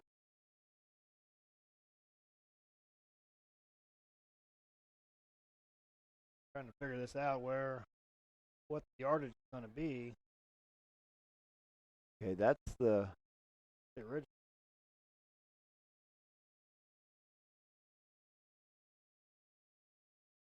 They're going to assess both penalties on this, both the hold or the offsides penalty and the personal foul. The personal foul must have been at the end after the play was over, because I didn't think you could take 2 penalties, but that will put the ball at the Russell 39.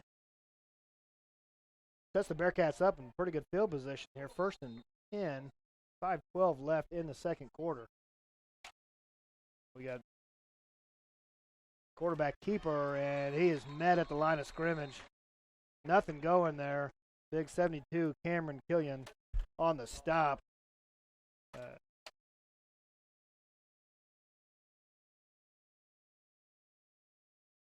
We got an update on the score out of Scott City. It's Hayes 10, Scott City 7. So we were just a little off. But got a motion now. Oberle with the pitch, lowers his shoulder and takes a couple Bronco tacklers out of bounds, though, but gets up to the 32-yard line. Nice sweep out there. Nice physical run there. Yeah, lowered their shoulder twice on the edge. I got a gain of 7 for that. To bring up third. We have 3rd and 4 on the scoreboard.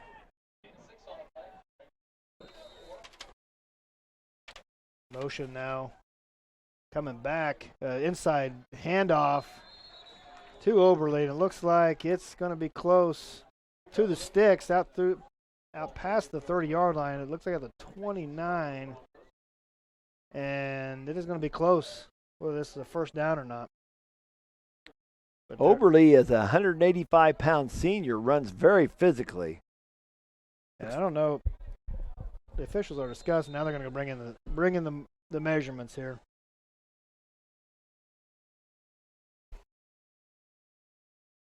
Nex-Tech Game Time brought to you by the chiropractic centers of Phillipsburg and Stockton, Roof Masters Roofing and Sheet Metal, Norton County Hospital, Advantage Glass Plus, and Bullseye Media Event Center and Venue.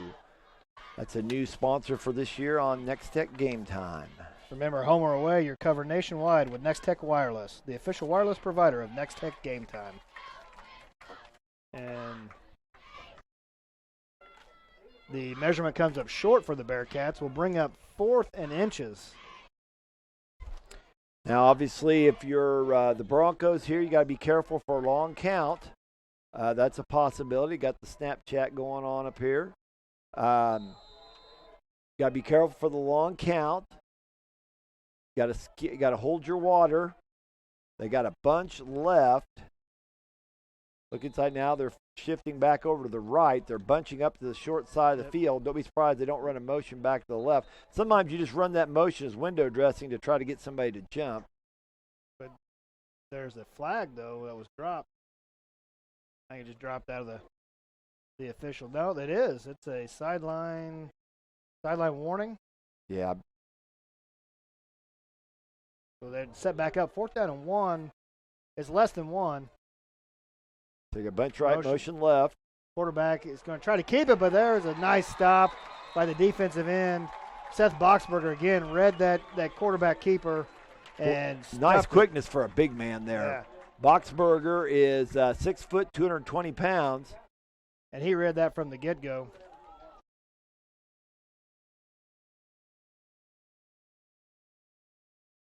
So it will be Russell ball with 4:01 left here in the second. They will take over at their own 33-yard line, 1st and 10. That's a loss of 4. Big play there. I think they were trying to catch the Broncos off guard and maybe take it out wide, but Boxberger was there to make the stop and now sets the Broncos up. Winholtz in the shotgun, takes a snap, gives the handoff to Suki up the middle. Nice hard running by Kelton Suki. He's up close to the 40-yard line, give him the 39. Nice first down run there by Kelton Suki. Nice 6-yard gain there. That always helps you out, get started on schedule. With 3:42 left, they can keep pounding the rock here and get awful close to scoring. May have to open it up a little bit. They also got timeouts they can use. I don't remember if Russell's used any timeouts or not. I don't believe they have. Winholtz in the shotgun, another give to Suki, who bounces off a tackler. Caden Davis for the Bearcats able to wrestle him down, but Suki with a nice run, and he's close to the first down. A 3-4 gain, right at the sticks almost. First down. They are going to give first down. Yep. 1st and 10 Broncos here. Running that zone read right up the middle. 3 minutes left here. First down. Like I said, they're going to have to pick up their tempo a little bit or put it in the air. Russell has not been prone to throw much in the past, but And you're also up 14-6. You may not want to take a chance of that. There's zone read, and there's Suki. It looks like a Grant Murphy on this carry. Nice. Ran over a Bearcat defender. Yeah, Murphy hasn't had too many carries tonight. He may say, Coach, I'm still here, baby. I'll still take that rock. Suki's done a nice job pounding it, too. So he's up over midfield at the Ellsworth 46. That's a nice physical run. He just ran over a Bearcat out there on at the sideline. Yeah, Murphy, their physical linebacker, makes a lot of plays on the defensive side of the ball as well. He's a guy that'll be in a lot of contact tonight. They've got him next to Winholtz in the shotgun. Suki split out left. And it looks like it's a keeper there on the zone read by Winholtz. Makes the man miss. Spin move out to the 38-yard line. Got to fake the zone read, and Winholtz kept it off the left side. That'll be a gain of 8. Nice, like I said, they're doing a nice job of taking what they're getting. So got just under 2 minutes left here. Yeah, that's the only thing. They're going to have to pick up the tempo. Oh, yours is not a bad field goal kicker. He might just try to get down there and get in his range and add 3. Ewers did attempt 2 field goals last year. Was 1 of 2. And a bad snap over the top of Winholtz's head. And he tries the gun. He just shovels it forward. Oh, the officials rule an incomplete pass. Yeah. That's a nice play by Winholtz after the snap went over his head. Instead of just falling on it, taking the 10-yard or 5-yard loss, he picks the ball up and scoops it. But it looks like might be a grounding. Yeah, I don't think it got past the line of scrimmage. Right. So it was a nice slot, but he wasn't quite able to execute it. That grounding will move them back.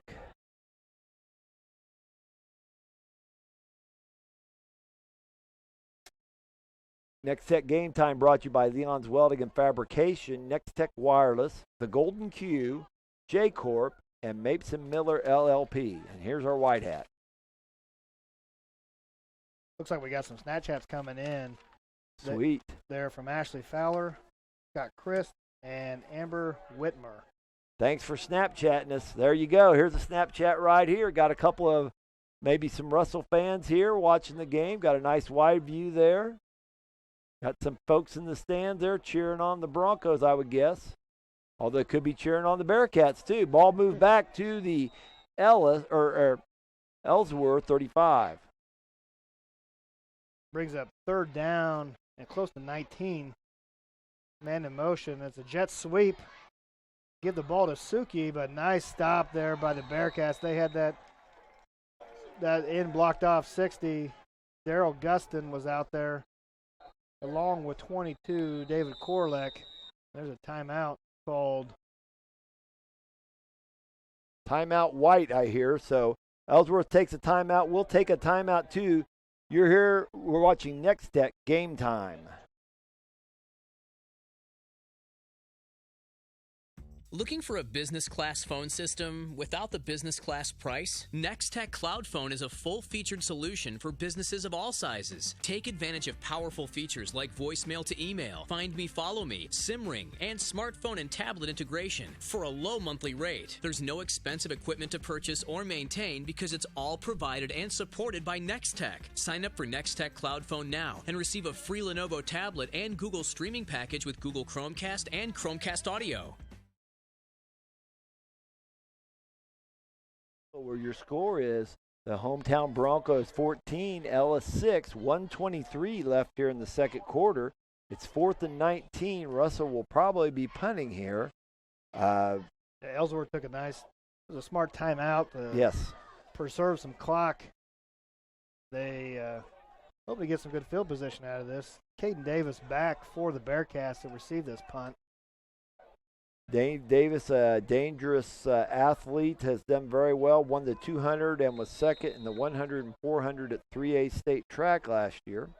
We've seen him do a little bit of everything here for the Bearcats. Today, Winholtz, nice punt, a fair catch called for by Davis. Takes that at the 24-yard line. That'll set up the Bearcats 1st and 10. Now with 1:18 left here in the half. And with looks like we're going to see Zach Snyder back in the ball game under center for the Bearcats. Good to see him back on the field. Yes, it is. Yes, it is. After he had to leave for a series. Ellsworth at their own 24, 1st and 10. The motion. Snyder rolls right. Looks to throw right across the middle. Nice catch. Nice pitch and catch out there. Colton Howard with the grab.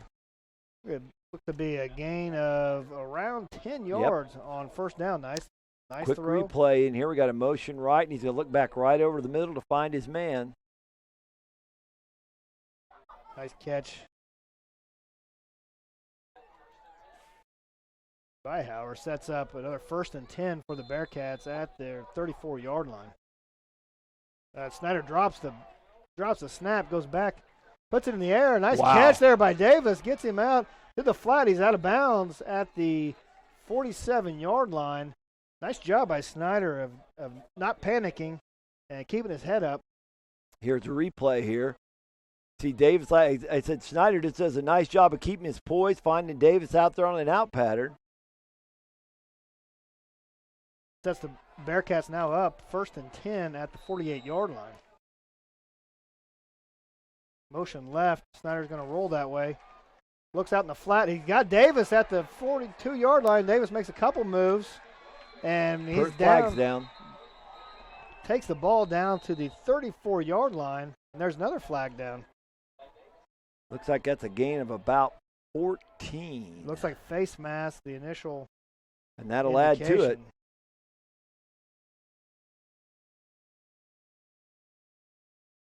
It is face mask against the Broncos. Now 50 seconds left in the second quarter here. And Snyder and Davis have hooked up on back-to-back plays now, passing plays for the Bearcats. Well, this is a nice little drive here. Final score from Dighton. Dighton 54, Quinter 0. Quinter, I think, was suiting up 9 players tonight, so face mask. On the Broncos, it looks like then there were going to be a timeout. Russell's going to take a timeout, try to stop the bleeding here. 50 seconds left here in the first quarter. Let's throw it to a break. You're watching Game Time on Nex-Tech TV. When you need dirt construction of any type at any time, call Joel Younger at Flatlander Dirt Works, LLC. Flatlander Dirt Works offers 24-hour service on oil field, farm, residential, and commercial dirt construction. They even handle septic systems and water line installation and repair. They've got all the big boy toys at Flatlander Dirt Works, serving all of Northwest Kansas. Call 623-7744. Proud supporters of all our area athletes. Flatlander Dirt Works, LLC. Before, during, or after the game, take your crew to the Golden Q. If the game is on, they're open. The Golden Q in Hayes has the largest gourmet burger menu around. They've also got a super selection of sides, appetizers, salads, wraps, homemade chili, wings, and more. Their Blizzard beer system is guaranteed to keep your drawn brew between 27 and 30 degrees. With a dozen different beers on tap, they've got just about everyone's favorite. Open daily at 10 a.m. The Golden Q, 809 Ash in Hayes. Russell, where with 50 seconds left, they just called it. The Broncos just called a timeout, get things reset. Ellis has the ball at the Russell 27. The fake on the dive. Snyder back to throw. He's got a man wide open, and Davis was wide open out there in the flats, but Snyder couldn't get the ball out to him. That'll bring up a second down now, and that was open out there in the flat. Yeah. It looked like he just short-armed it a little bit, but it was sure there, and that would have been dangerous getting the ball. Looked like Davis would have gotten it in a little bit of space, too. 2nd and 10. Got bunch right. Going to roll the pocket out to the right. Throwing that way. It's up for Davis to jump up the ball. Nice catch and touchdown. Caden Davis high-pointed that ball at about the 3-yard line. Had a spin move back to the inside and was able to score a touchdown. Here's your nice replay. You'll see Snyder does a nice job getting the ball up in there. Lets Davis uses well-known leaps and then does a nice spin job. That's the third time on that drive that Snyder hooked up with Davis through the air. And they are set here. Appears that the Bearcats are going to be going for two to try to tie this game up right before halftime.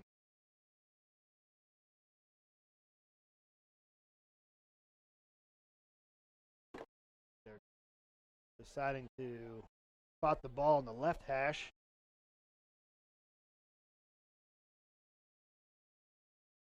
Got a score here. Victoria Central Plains. Central Plains is up 26-8. That's a big matchup in that league. That's a big rumble every year. Fade pass out to Davis, and it's nicely broken up out there by the Broncos. It looks like Austin Price out there on Caden Davis on the fade was able to break that pass up. That makes our score 14-12. Russell here with just 38 ticks left here in the first half. Let's take it to a break. You're watching Nex-Tech Game Time. $10,000 in 10, but give 50. With 7 agents in 3 locations, Hammett Land and Auction Incorporated can meet your every need when it comes to your next sale. Visit them at hammettauction.com and you'll find all their upcoming sales, including farms, ranches, as well as farm equipment and even real estate listings, both residential and commercial. They've been serving Western Kansas since 1983, and with offices in Stockton, Russell, and Hayes, they're always nearby to assist you. Hammett Land and Auction Incorporated. Contact them today. $25 would get $21,000. We're back here at Russell where your score is Russell 14, Ellsworth 12. Ellsworth smartly drove the ball down the field. They took over the ball on a fair catch with about 1:20 left. They took the ball over and they just quickly drove the ball down the field about 76 yards all through the air. Yeah, they had shown through most of this first half to be more of a ground game on offense, but were able to move the ball. Had some success there on the last drive through the air. Schneider coming back into quarterback. Snyder coming back on to quarterback. He had been injured, I believe it was late in the first. He came back on and threw the ball very well. So we've got Suki and Price back deep for, maybe Tanner Brown back for the Broncos. Davis is set to kick off for the Bearcats here. 38 seconds remaining in the half. Davis's kick is high but short. Going to fall at the 20. Suki picks it up. Reversing field. Now up the middle. Suki breaks a tackle. Has one man to beat. Davis able to wrestle him down at the 40-yard line. Nice return there by Kelton Suki. You know, that the interesting thing about that is, Suki's kind of got a lot of fullback in him, and you could almost tell once he started to break it back, it was like, boy, this could go. And then it's like, no, I want to hit somebody. I don't want to run in open space. So, but that was a nice return, gets the ball back almost to his 40-yard line. With 29 seconds left, Broncos are set up 1st and 10 at the 40-yard line. They still have 2 timeouts remaining. So if they can hit a big play or two here, might get Ewers on there to kick a field goal. Winholtz back. Looks out in the flat, and there's some miscommunication, incomplete pass. It's a good thing he threw that behind the receiver, because if he threw that to where the receiver was, that looked like number 8 was going to pick that off. That would have been Colton Hauer. I think he would have taken that to the house, too. There was nothing but beautiful field turf between him and the end zone. Yeah, that was an out and up that was ran by the wide receiver, but Winholtz thought it was just an out. I'll set up 2nd down and 10. It'll be interesting to see if the Broncos are just going to run the clock out or if they're going to take another shot. Got a score here. Looks like the Tigers are up on the Royals 3-0. The Royals got to get it back together. Lost 2 extra inning games to the Yankees. Winholtz back, takes a hit. Able to get the pass out of the flat. There's he's out past the 50-yard line. They're the 49. Winholtz took a shot in the backfield, but was able to stand in there and deliver that pass. Let's watch Winholtz throw this ball again. Like I say, took a good hit. Gets it flipped out here. Another update from Scott City. It Hayes High 10, Scott City 7. I'm going to guess that was the Tanner Brown. We got a timeout here. We'll take a break as well. You're watching Nex-Tech Game Time. With 7 agents in 3 locations, Hammett Land and Auction Incorporated can meet your every need when it comes to your next sale.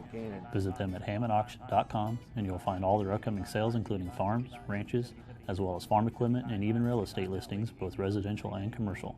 They've been serving Western Kansas since 1983, and with offices in Stockton, Russell, and Hayes, they're always nearby to assist you. Hammett Land and Auction Incorporated. Contact them today. $25 would get $21,000. Nex-Tech Game Time. Nex-Tech Game Time is partnered with Storage Solutions of Hayes and Snapchat Giveaway. Snap your game photos to NEX-TECH with the Game Time filter for a chance to win one awesome seat cooler. Winners will be notified via Snapchat during tonight's game. Broncos are set up 3rd down and 1 from the 49-yard line. Windholz takes a snap and the shotgun drops back on a nice little draw play or screen pass to Murphy. Murphy making a couple people miss out of bounds, and that might be a flag for late hit. Murphy out to the Bronco 33-yard line. Add 15 more yards to that as he tackled out of bounds. And the Broncos are set up nicely with just 6 seconds left in the half. Boy, this is going to be either a nice chance to go for the end zone or, like I said, to kick a field goal here. Yeah, a little over-exuberance there by Tevin Rice, one of the stud linebackers of Ellsworth, but that a little bit too much aggression there. That will move the ball up to the 23-yard line, it appears. Still may not be in field goal range. No, I'm sorry. They're marked it off. Yeah, they're marking off 5 more, so that brings it up to the 18. It'll be interesting to. We just got a score update. Norton 21, Goodland 0 at halftime. Boy, the Norton Blue Jays, I saw they Hayes Daily News featured them on their football pre-seed last night. Norton Blue Jays are stacked. They are going to be a tough team this year. Mid-Continent League is pretty tough with Phillipsburg, Norton, and Smith Center. Yes. We got a timeout here. I didn't see which way they pointed, but we'll take a timeout as well. You're watching Nex-Tech Game Time. From senior trips to toddler adventures and youth sports, the Hayes Recreation Commission is your one-stop shop for fun. Check out all the fall and winter brochure for a complete list of scheduled events and classes. The fun times continue in the HRC Wellness Center, where you can enroll in personal training and memberships. The HRC provides fun and fitness for all ages. Find them at hayesrec.org. Call or stop by and learn more. Back here at Russell, where your score is 14-12, 6.5 seconds left here in the first half. A lot of action here in the last 2 minutes of the half.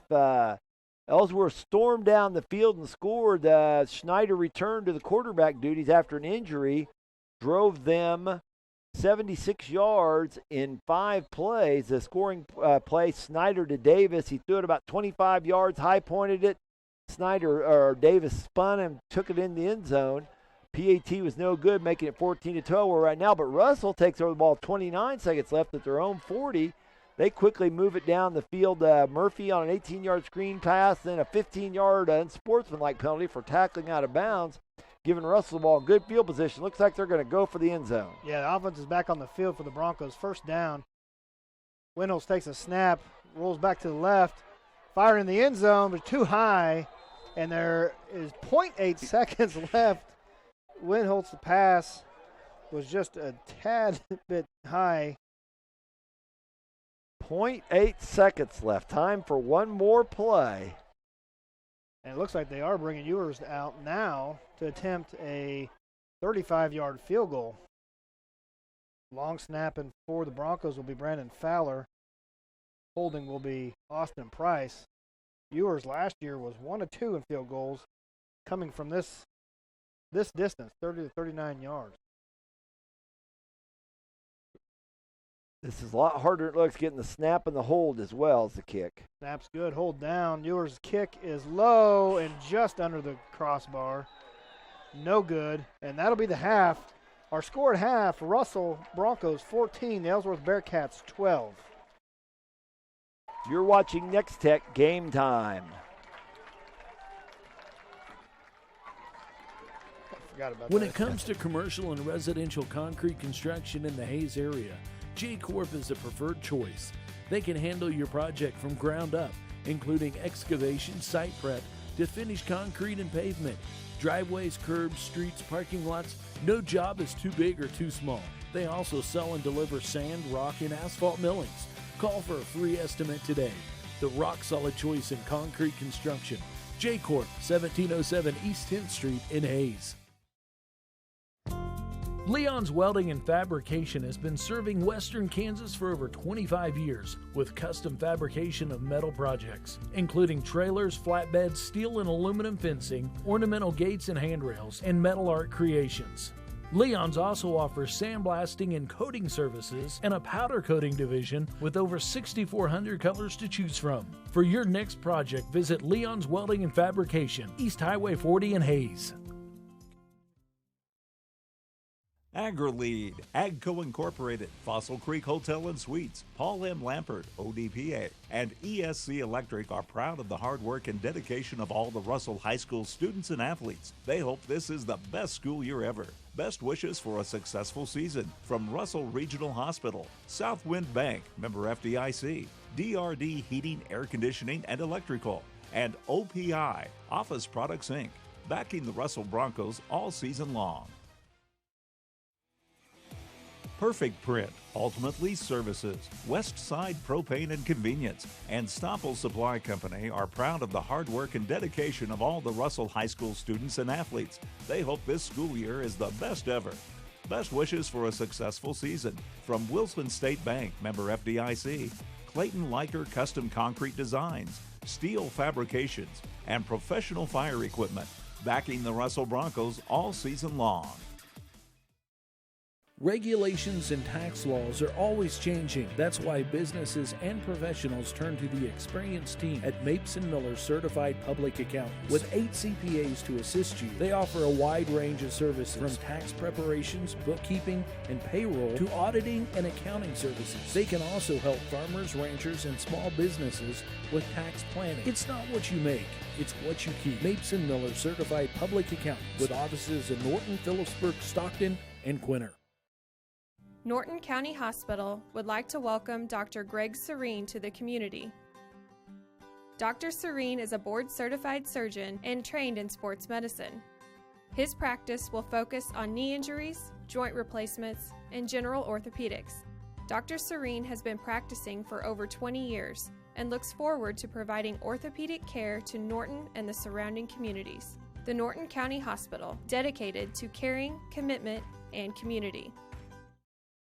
When it comes to customer service, other carriers just can't compete. At Nex-Tech Wireless, we don't hire just anybody to assist our customers.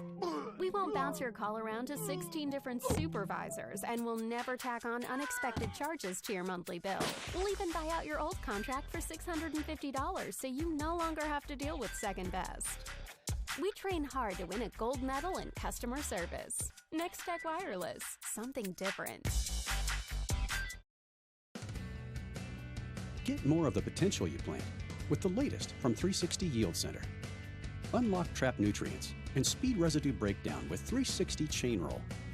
Prevent root restricting berms to give roots access to potential boosting moisture and nutrients with 360 bullet ripper points. And capture more yield at every harvest by reducing header loss by 80% with 360 Yield Saver replacement gathering chains.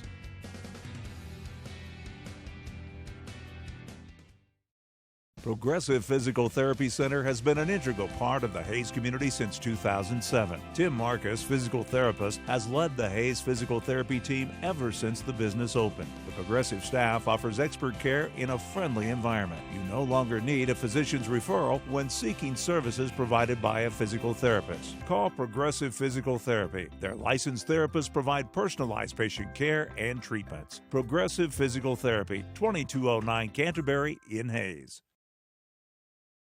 We're back here at Russell where your score is Russell 14, Ellsworth 12. We had an exciting ending there to the first half where Ellsworth scored with less than 2 minutes. Russell came right back down and almost scored themselves. Yours field comes up just short. We have a shot here of the Russell dancers entertaining the crowd here. Crowds get kind of excited about it.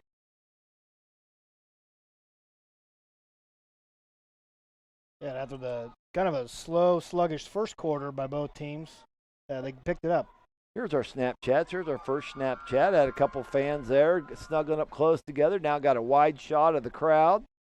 Now a shot from up high there down towards the field. Hey, remember. Oh, here's one more. This is the new one. Got another shot of the field down there. Shooting back across. Looks a little, it's not really foggy here tonight, but it kind of looks that way.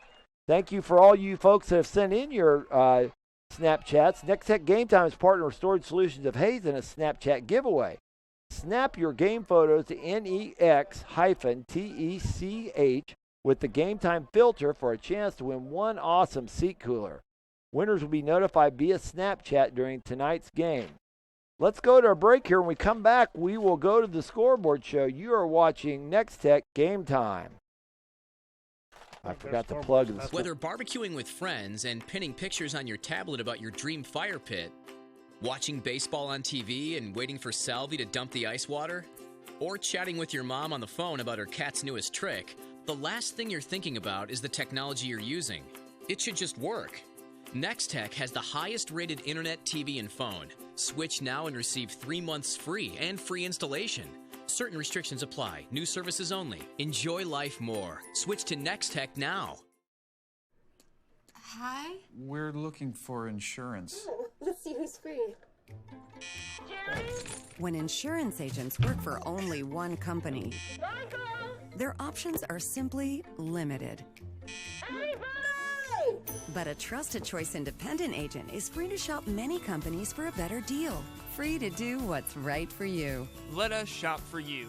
Contact Rogers & Associate to learn more.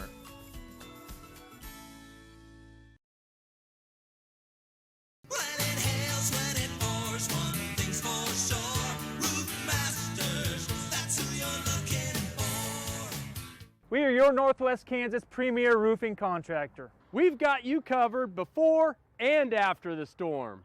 Let us evaluate the condition of your roof and discuss options. We'll often be able to offer efficient, affordable alternatives. Call Roof Masters for a free estimate today. Roof Masters, that's who you're looking for. I'm Dr. Dustin Cheney with the Chiropractic Centers of Phillipsburg and Stockton. Since 2003, it has been my mission to make sure chiropractic care is available in our communities. Thank you for letting my family take care of your family. The chiropractic centers are a safe, natural, and holistic choice. From infants to seniors, their doctors and staff provide comprehensive and personalized care. Remember, pain is not normal. Chiropractic is the natural choice. See their ad in the Nex-Tech directory. When it comes to accessorizing your truck, SUV, or van, Advantage Glass Plus is the original specialist. They have a huge selection including Nerf bars, custom chrome wheels, ARE truck caps and tonneau covers, running boards, heavy-duty grill guards, fender flares, plus a whole lot more. Along with Retracts, the ultimate trackable pickup bed cover. Enhance appearance, add protection, plus add style and value to your ride. When you visit Advantage Glass Plus, South Pine Street in Hayes, proudly serving the area for 20 years.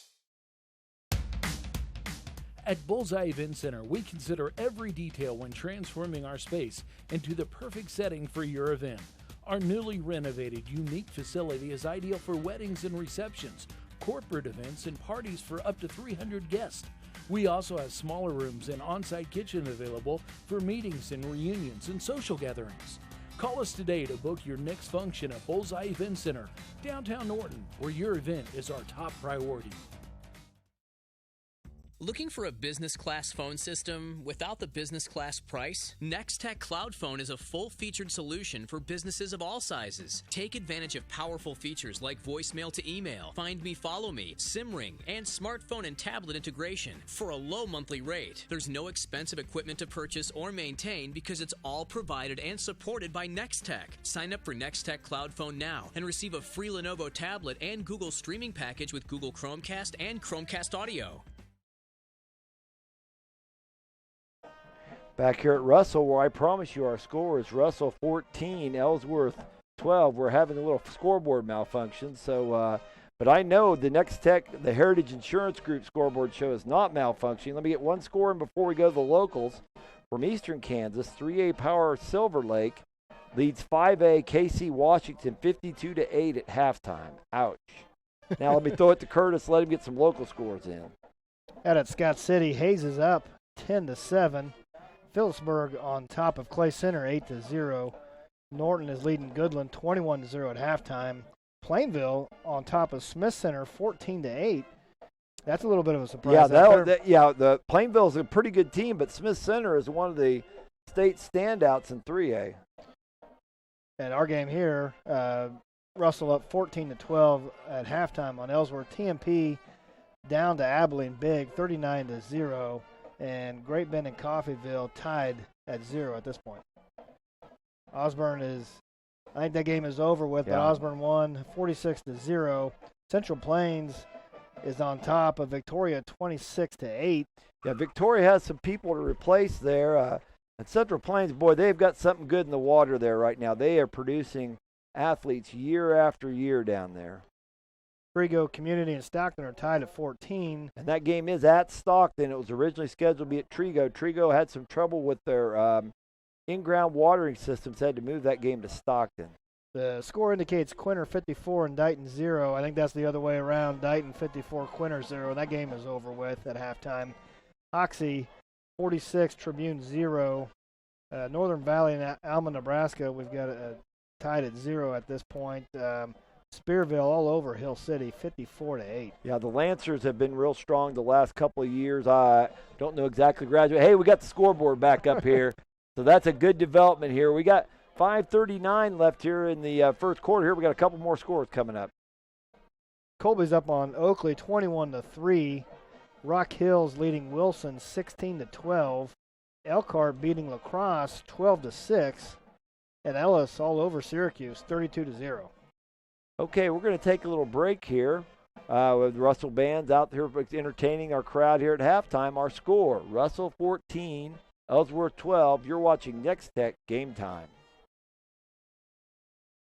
When you need dirt construction of any type at any time, call Joel Younger at Flatlander Dirt Works, LLC. Flatlander Dirt Works offers 24-hour service on oil field, farm, residential, and commercial dirt construction. They even handle septic systems and water line installation and repair. They've got all the big boy toys at Flatlander Dirt Works, serving all of Northwest Kansas. Call 623-7744. Proud supporters of all our area athletes. Flatlander Dirt Works, LLC.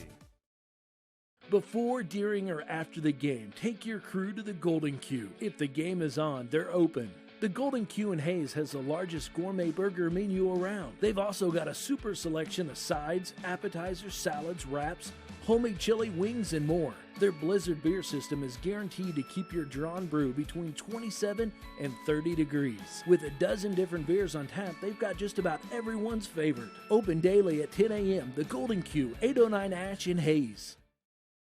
$10,000 in 10, but give 50. With 7 agents in 3 locations, Hammett Land and Auction Incorporated can meet your every need when it comes to your next sale. Visit them at hammettauction.com and you'll find all their upcoming sales, including farms, ranches, as well as farm equipment and even real estate listings, both residential and commercial. They've been serving Western Kansas since 1983, and with offices in Stockton, Russell, and Hayes, they're always nearby to assist you. Hammett Land and Auction Incorporated. Contact them today. $25 would get $21,000. From senior trips to toddler adventures and youth sports, the Hayes Recreation Commission is your one-stop shop for fun. Check out all the fall and winter brochure for a complete list of scheduled events and classes. The fun times continue in the HRC Wellness Center, where you can enroll in personal training and memberships. The HRC provides fun and fitness for all ages. Find them at hayesrec.org. Call or stop by and learn more. Back here at Russell, where your score is 14-12 Broncos. I got a score update here on the Norton game. The Blue Jays are up on Goodland 28-0. Norton is the number 2 team in 3A according to K-Preps. Russell's entering the field now, coming out of their locker room. Let's do a little update here of how we got to this point in the game. First team to draw blood was the Ellsworth. Ellsworth had multiple penalties. They recovered a fumbled punt. Jordan Bass did. 3 plays later, Oberle on a sweet right for 9. Davis on a pitch left for 2. Schneider on an option keep for 2 scored the touchdown. PAT was no good, making it 6-0 with 7:06 left in the first. Boxberger recovered the onside kick at the Russell 43, so they started out in good field position. Russell went to a bunch right formation, and Windholtz, the quarterback, just kept the ball, ran it right behind the wingback on that right side. Ran for 57 yards up the sideline. PAT by Ewers was good, giving Russell a 7-6 lead with 6:56 left in the first quarter. Both teams traded several possessions, and more of a typical 11-man game settled in where field position, and as we talked about in the pregame show, turnovers become a factor. Midway through the second quarter, Russell punts to Davis of Ellsworth. He fumbled the punt. Baldwin recovers the fumble, but is injured on the play, and I haven't seen him back out, so I'm wondering if that shoulder isn't pretty whacked. He took a pretty good hit. It was a pitch out to Davis, and they both kind of collided, and Baldwin's shoulder took a pretty good shot on that play. Yeah. So nice play by Baldwin, but also might see him in a sling tomorrow. Windholtz took it power right. They had a nice push. It looked like it was originally stopped, and he fell forward for 5 yards. Tukey took it for the final yard behind the right tackle. Ewers' PAT kick was good, made it 14-6 Russell. Schneider was soon injured after that, the Ellsworth quarterback. The reason that's important is he's out of the game for a while. They turn the ball over on downs. Russell moves the ball pretty well. They turn the ball over. But then Russell scores late in the first half. Ellsworth scores. No, it was Ellsworth. That's what Ellsworth scored. The Snyder to Davis hit him about the 2-yard line with a 25-yard pass. He spun into the end zone. PAT was no good. Made it 14-12. That was set up. Ellsworth took over the ball with 1:18 left in the quarter. Snyder came back on the field. He'd been out for about 5 minutes. Hit Howard for 10 yards, hit Davis for 13 yards, hit Davis for 14 yards, got 7 more yards on a face mask penalty, and then he hooked up with Davis again for the touchdown score. Russell came right back. Came right back, was able to get within field goal range. The Ewers kick was low, and that put us our score right now, 14-12 Russell. And just under 3 minutes left here in halftime. Both teams are out on the field stretching out, getting ready for the second half of this ball game. Yes, and you know what? Just like you talked about in the open, field position turnovers are really big, and it will be interesting to see who can limit that. This has been a nice physical game. Ellsworth has shown a little more ability to throw the ball. The Oberle's made some nice power runs for Ellsworth as well. Russell's counter with Suki running the ball hard. They've been able to throw a little bit. Davis obviously made some plays for Ellsworth. I wouldn't be surprised to see Grant Murphy carry the ball a little more. Right. He does a lot of hitting on defense, and maybe that's why they limit his carries on offense. But Murphy's a big physical guy, had some stats for him last year. Yeah, and Russell's not as balanced as they were last year, it appears, at least here in this first ball game. They're more zone read running football team. Ellsworth last year we like to keep it on the ground, but situations presented itself today, and they did well moving the ball in the air. Schneider to Davis found a pretty good connection there on their last offensive drive of the half. Yeah, let's see. We have 1:34 left. Have they put the 3 more minutes on, or so we are? What looks like about 1:25 left from the kickoff here. Let's take a quick break here. You're watching Game Time on Nex-Tech Television.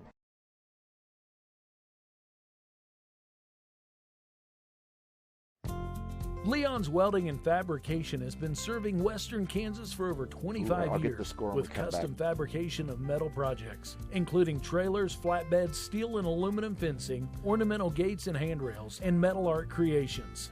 Leon's also offers sandblasting and coating services and a powder coating division with over 6,400 colors to choose from. For your next project, visit Leon's Welding and Fabrication, East Highway 40 in Hayes. AgriLead, AGCO Incorporated, Fossil Creek Hotel and Suites, Paul M. Lampert, ODPA, and ESC Electric are proud of the hard work and dedication of all the Russell High School students and athletes. They hope this is the best school year ever. Best wishes for a successful season from Russell Regional Hospital, Southwind Bank, member FDIC, DRD Heating, Air Conditioning, and Electrical, and OPI, Office Products, Inc., backing the Russell Broncos all season long.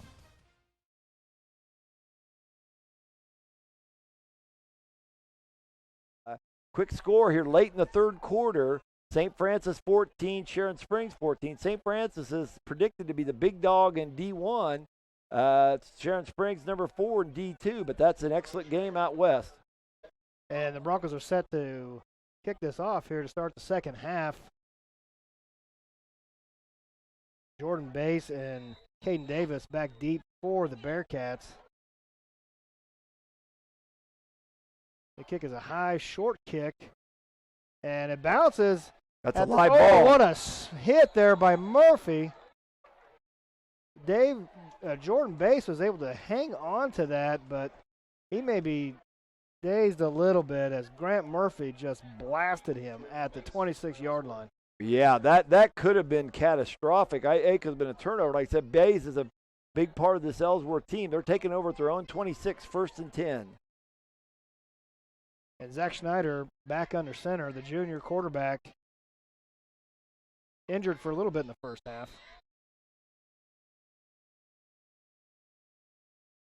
Motion out right, a give to Oberle up the middle. Nice tough run on the dive.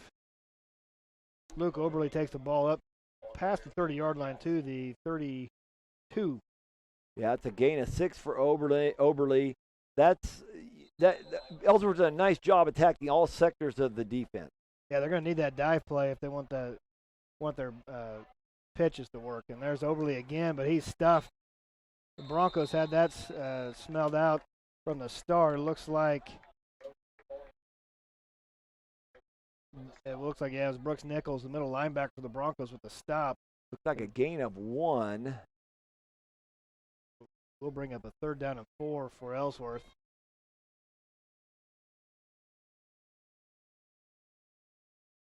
And Davis in motion. Looks like they're going to pitch it back to him, but there's a flag before the play can get started.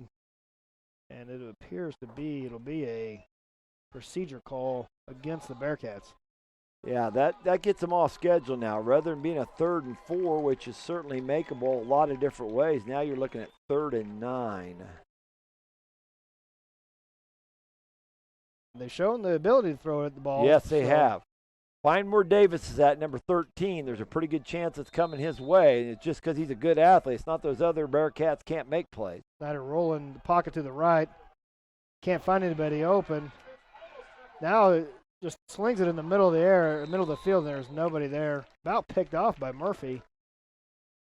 Good coverage out there by the Broncos secondary. Just nobody open. Yes. Apparently they knew where Davis was at too. Yeah. They were not going to let him free. I'm guessing they had a conversation about that at halftime. The Russell's well coached. They knew what was coming on, but that kid's just a whale of an athlete, and sometimes athletes make plays. So there's a 4th and 8, and then Davis now back in the punt formation. And again, there's a penalty.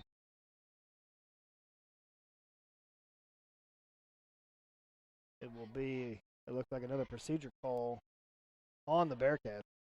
This will bring the ball back 5 yards and make this now a 4th and 13. Yeah, they've lost 10 yards. They were a makeable 3rd and 4 to now a unmakeable punt situation, 4th and 14. So Russell should be able to take this ball over in pretty good field position. The return man is standing at his own 47, so they're looking at taking the ball over at midfield unless something bad happens on this punt for Russell. Another penalty marker down. This is the back judge throwing this.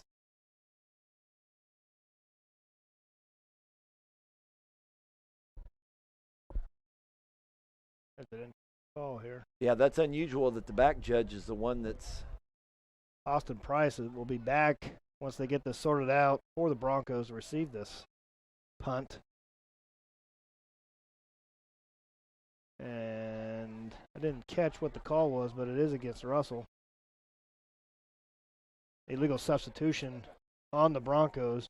I think they were warned about something like that in the first half. So whatever's going on, someone coming on late or whatever, but 5 yards back. That was a little rugby punt. And a good roll for the Bearcats. This is going to roll down to the 37-yard line. Snap was low there. Davis did a nice job of collecting that, and then, like you said, had a nice little rugby punt that rolled down. Yeah, nice play there. Russell will take over the ball on their own 36. So nice field position switch over there. 10:46 left here in the third quarter. Your score, 14-12 Broncos. There's our score right up across the top of the Nex-Tech game time banner. Senior quarterback Alex Winholtz brings the Broncos offense back out. He's in the shotgun. And Kelton Suki next to him. And Suki's got the ball. Nice tough run. There's a good stop out there by the defensive end Daryl Gustin for the Bearcats. Suki was able to pick up 3 yards on the carry. Looks like it brings up a 2nd and 7. They've, like I said, Russell's been more between the tackles or just off the right tackle in that case, or off the left tackle in that case. They haven't spread it out real wide, but they got big physical backs. I'd like to run it up there too if I could. Yeah. It's like both Suki and Murphy in the backfield. Now Suki with the rush, but again the Bearcats are all over that. Again, that's Daryl Gustin, the defensive end for the Bearcats, making a 2nd straight stop on Suki, and it'll be 3rd and 5 now for the Broncos. Yeah, they're a little off schedule here. The Ellsworth 4-3 defense now doing a pretty good job of slowing down the Broncos. That big front line there features Oberle, Kirby, Slot, and Gustin. Like you said, Gustin's been on a couple of plays here now. Broncos now have 3 wide receivers up top. And Winholtz in the gun. A nice throw over the middle. Winholtz has got his receiver. And right at the sticks, looks like it's going to be Chris Pummel, the 5'10", 158-pound junior on the catch. Is nice throw and catch there for the Broncos to get the first down. Yeah, it looks like a gain of 6. If we put it at the 47.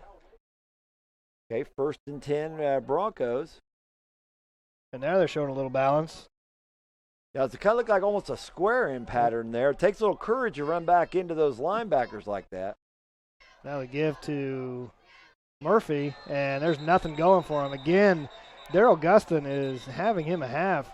Makes a stop in the backfield for a 1-yard loss. Yeah, they keep running it off that right tackle there, and right now Gustin's saying, "Hey, you can keep running this way. It's gonna be a long day for you." Murphy loses 1 yard, which is saying something because Murphy doesn't go down easily. 2nd and 11. And Broncos got a pretty good size advantage on the right side. Cameron Killian, a 5'10", 230-pound senior, and Matt Burley, the tackle, a 6'2", 224-pound senior.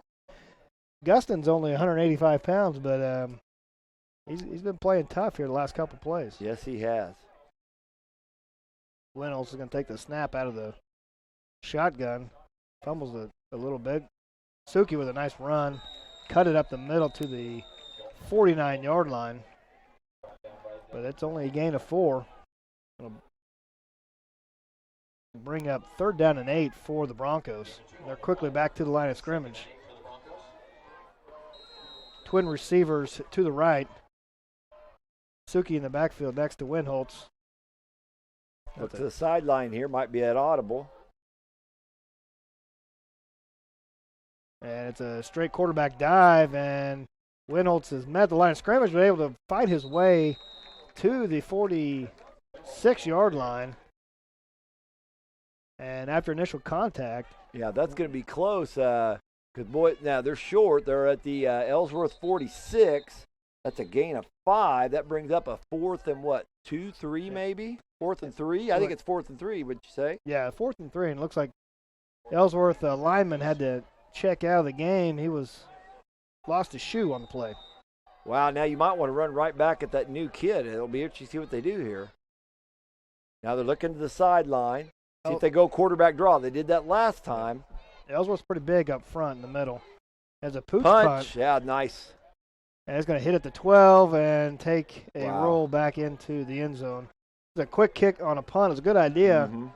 If that punt would have just kicked left or right, it would have been a winner. But it'll still be the ball. It's not a total loser. You gained 26 yards of field position, but maybe not as much as you like. But that's better than Davis touching the ball in open space too. That is true. And Ellsworth is going to set up their second offensive drive of the half. Will be start at the 20-yard line. 7:09 left here in the third.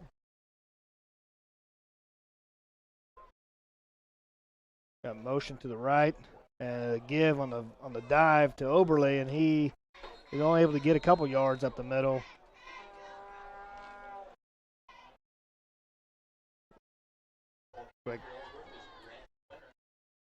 Looks like a gain of 3 or maybe 4. 2nd and 7. Snyder under center. There's motion to the left. And Snyder pop pass over the middle to finds number 5. And he may have fumbled it. No, they're going to call him down. But nice pop pass out to Jordan Bass. There's a fake on the dive, and Snyder is able to freeze those linebackers. Bass able to get back behind the linebackers for a nice little play action there. Frank said freeze the linebackers. You may get the seat frees up the safety just a little bit. The ball moves up to the Russell 42. It will be 1st down and 10 for the Bearcats.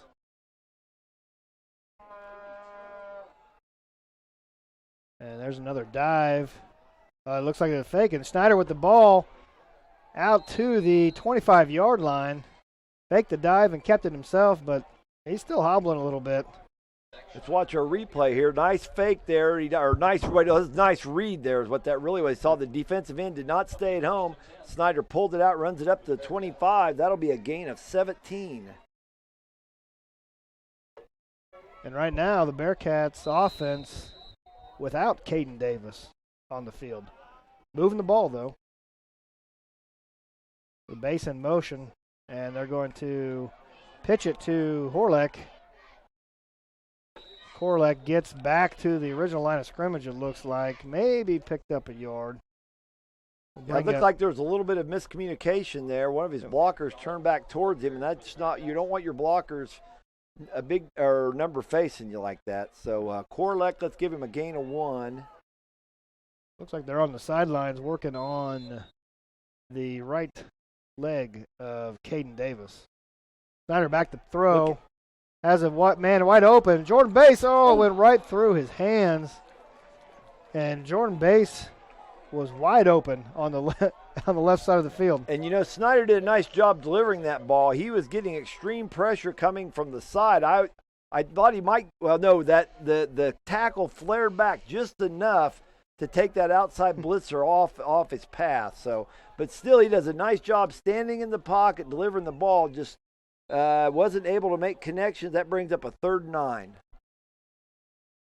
Base in motion, and they're going to pitch it to him to the left. He's got some room out there, cuts it back up through to the 15-yard line, and it'll be close to the sticks here. That'll be close. Again, after a couple dive plays, they've moved the sticks, so they must be a 1st down. It'll be 1st and 10 for the Bearcats at the 15-yard line. They'll still be able to get another 1st down before a potential touchdown here. Base in motion again, and the pitch is off. Wow, what a play by Suki out there. Kelton Suki with a nice hit on base. Oh, yeah. He blew up the pitch play, and then he said, I'll get the fumble too, guys. Let's go. Russell's going to take over here. 1st and 10 on their 25-yard line. And on the replay there, Suki was a one-man wrecking crew for the Broncos defense on that play. 5:24 left here in the third. That was a huge play. It looked like Ellis was on the doorsteps of a score and instead has turned the ball over. Broncos now Faked the handoff. And Winholt's throw was just too high for Travis Tammon. I thought for just a split second he got his hands out. Was they bring it down? You know, these kids now wear pretty sticky gloves. If you can get a little bit of that sticky on it, sometimes you can make it work. But didn't quite connect. That'll bring up a 2nd and 10 at the Russell 25. It looks like Russell is trying to work into play-action passes then off their zone read. Winholt's now in the gun, hands it off to, looks like Kelton Suki, who's stopped out about the line of scrimmage. He's able to fight back, though. Yeah, he was hit behind the line of scrimmage, and he just kind of shoved the first tackler off, and they rallied to the ball to bring him down. It looks like it might be a gain of 1. I think he's able to fight, for a yard now. Bring up 3rd and 9. And he's a tough runner. You're going to need more than just one defender to bring him down tonight. 14-12 Russell. 5:13 left here in the third quarter.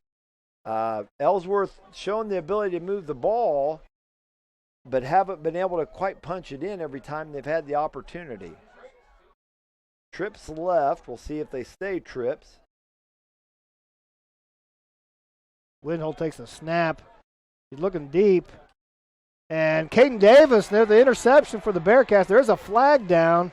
Davis back on the field and has got the ball to the 44-yard line, but I think it might be pass interference on Davis. It was a nice. Davis might be cramping up a little bit there, too. Let's watch. This is Davis returning the ball here. Tries a cutback, little dance move here. Let's see if he goes down awkwardly.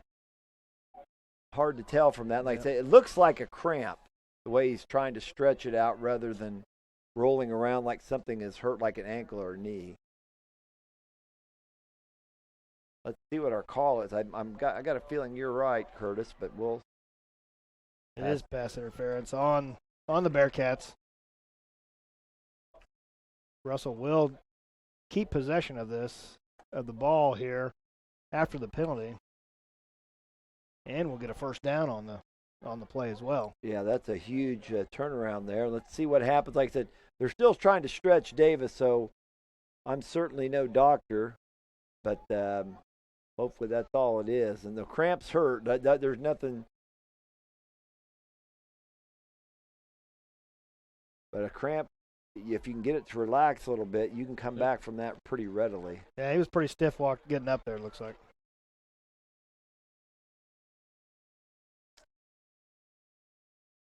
Russell training staff rushing out there to help if they needed it. Good sportsmanship there. Now we assess the pass interference penalty. We have the ball. We are spotting the ball right now at the Russell 41. 41. It'll be 1st and 10 for the Broncos at the 41-yard line. 5 minutes left in the third quarter. Russell on top of Ellsworth, 14-12 here in the third quarter. Now, it'll be interesting to see Davis. I didn't see whether he was playing corner or safety out there. A lot of times, 11-man football, you see something like that happen, you'll go right after that kid that's out there. Davis is a safety, so it may be a little harder to attack him through the air. And Winholtz will set to take the snap here in the shotgun. And, there's a fumble on the play. They're able to get that back, but Sam Keener for the Bearcats able to make the tackle for a 3-yard loss, and there was a fumble on the play. On the motion, it was a jet sweep attempt by the Broncos that. They blew that up nicely. Keener was in there from the start. Got to stop the clock here. We're having a little official conversation here. 4:35 left in the third, 14-12. They may be talking if it was a forward pass. On those jet sweeps with the quarterback shuffles that ball forward. So I think what the Russell coach is arguing is that was a forward pass. Yeah, and they'll move the ball back up to the 41-yard line where the stick's at. So we'll see if they in fact call that a fumble or a forward pass. Looks like they're saying it was a fumble. Must have deemed that he had possession and fumbled it after the catch. So we're set up second down and 13 on the 38-yard line. Russell, the man in motion, makes a sweep. And now Windholt's got the ball, but he is met in the backfield again by Darrell Gustin of the Bearcats, and they just cannot block the Bearcat defensive end. Yeah, Gustin is making a nice name for himself tonight. He's going out of the game. Yeah, as I say, I didn't know if he got dinged a little bit or he was cramped or what. It doesn't look like it's his legs. I wonder if he got dinged just a little bit. Bringing in Blake Bales, a 210-pound senior. Ball spotted at the 36, I believe. Yes, 35. All right, loss of 3 on that. Third down and 16 for Windholtz and the Bronco offense. And it's a give to Suki up the middle. And he is stopped. Sam Keener there for the Bearcats on the tackle. Suki gets about 6 yards. Watch the Nex-Tech replay here. See Suki coming up. It looks like they pulled some guards there. But some bodies up on the ball there. Bring up 4th and 9 now for the Broncos. Back deep in punting formation is Alex Windholtz. Back deep for the Bearcats, Jordan Bass to receive this punt. Windholtz with a nice high punt, and Bass is just getting away with a nice roll for Windholtz, and the ball will be down at the 12-yard line. Nice punt, nice roll for Windholtz, and it'll pin the Bearcats back deep in their own territory.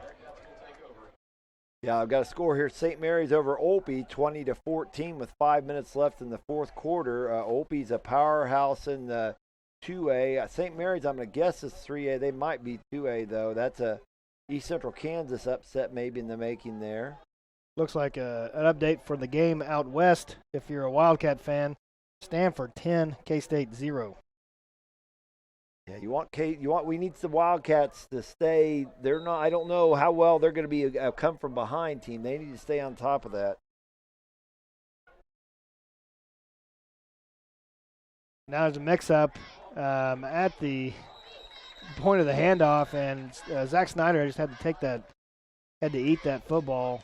May have lost a yard on the play. And it looked like Matt Burley for the Broncos blew that play up before it can even start. So now we bring up 2nd and 11 for the Bearcats. The man in motion. Snyder back to throw. Looking for Bass out in the flat, and a nice catch by Jordan Bass. Yes, that was. That was a high point by Bass there. Yeah, that was he trying to make up for the one that he dropped down on about the 10-yard line of the last drive. It was a nice high point catch by Bass, and that looks like moves up to the 33. Will be 1st and 10. That's a 22-yard gain. So Ellsworth set up twin receivers to the left. Now man in motion that way. Snyder's getting pressured by Burley, and is able to get the pass off to Bass down. And did he catch it? Yeah, nice catch by Jordan Bass down to the 46-yard line. And the Bearcats are showing they can throw the ball here tonight. 21-yard gain on that. And like I said, this is without Davis. You know, Davis is a primary weapon you think of. I don't think I've seen him back out there. He's had some issues with cramps. So Bass doing a nice job stepping up to fill the lead dog role. And there's a nice play by the Broncos linebacker. That's number 33, Caden Pfeiffer. Read that sweep from the get-go. They will stop it after a one yard gain by David Korlak of the Bearcats. So it brings up 2nd and 9 now from the 45-yard line.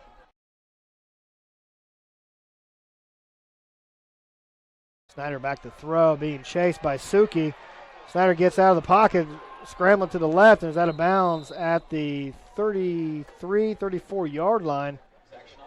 And a nice scramble there by Snyder. Yeah, that was a first down. Yeah, that was a play. It looked like had a big loss written all over it. Not only becomes a nice gainer, but a first down up to the 34. Snyder had Kelton Suki barreling down on him, and he was able to escape and pick up nice yardage. A first down. There's a pitch out to Jordan Bass. Anyway, he's mad out there. And no gain on the play, and that. Yeah, I think he was on the receiving end of a nice blow there by the Russell tackler for a loss of 1. That brings up a 2nd and 11, the ball at the 35. We're late in the third, less than a minute, about 44 seconds and counting down. Snyder sets up 2nd and 11, and there's a inside dive play, and looks like Korlek with the ball, a nice 8-yard gain there.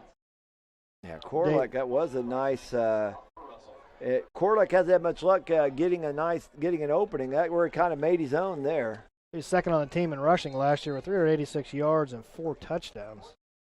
Now with 13 seconds left, Snyder dropped back, looking to throw, can't find anybody. Now he's towards the end zone. Bass is over there tangled up, no call. So now with 4 seconds left in the third quarter, looks like Jordan Bass was out there, tangled up a little bit with Tanner Brown, but no call. We bring up 4th down and 4 with 4 seconds left here in the third quarter. And we see Caden Davis back in the ballgame. An important play for the Bearcats, and they bring in their most important player. So Snyder will take the snap here at the 33-yard line. And he fakes the dive. Snyder takes the ball, and it's going to be close. Snyder on the quarterback keeper. It's going to be close to the first down. He may have got to the 24-yard line. He needed to get to the 24. Like you said, that's going to be close. And they're going to give it to him. First down. 1st and 10. It was a good read on Snyder. He pulled the ball out of the dive and was able to get the first down. That is the end of the third quarter. Our score here in Russell, the Broncos 14, Ellsworth 12. You're watching Nex-Tech Game Time. Perfect Print, Ultimate Lease Services, West Side Propane and Convenience, and Stoppel Supply Company are proud of the hard work and dedication of all the Russell High School students and athletes. They hope this school year is the best ever. Best wishes for a successful season from Wilson State Bank, member FDIC, Clayton Liker Custom Concrete Designs, Steel Fabrications, and Professional Fire Equipment, backing the Russell Broncos all season long.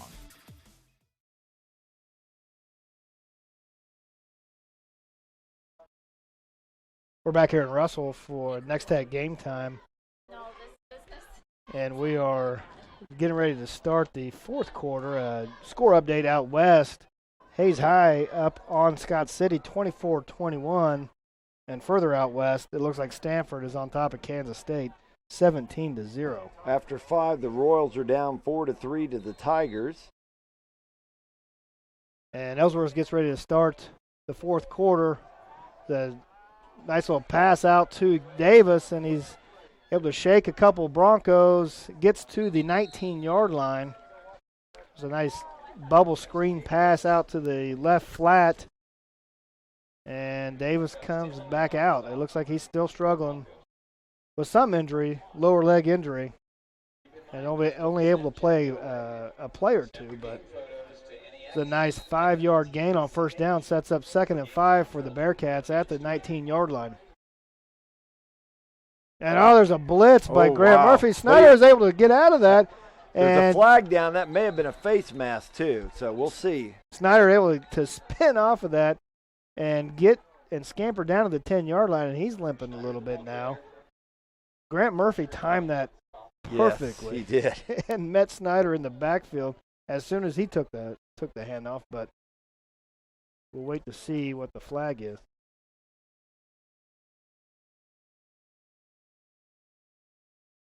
The score update looks like Plainville still leading Smith Center late in that ball game, 20-16. Wow.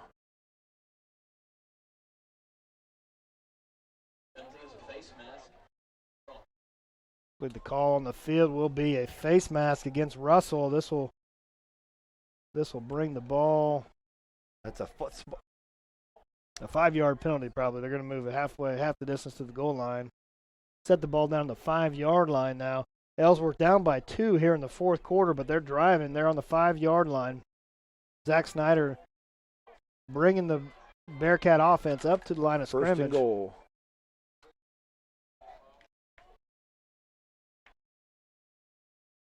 So we got in motion here now. A pitch out to Oberle. Able to get through one defender, and he's to the pylon. No, he's down at the 1-yard line. Nice run by Oberle on the sweep. Yeah, he broke several tackles there. Here's a replay. Look at Oberle. Let's see how many. See, there's a contact there. There's 2, 3. Ooh. Just short of the goal line now. Will bring up second down and inches. 10:45 left here in the fourth quarter. Ellsworth is down by 2 points, but they're knocking on the door.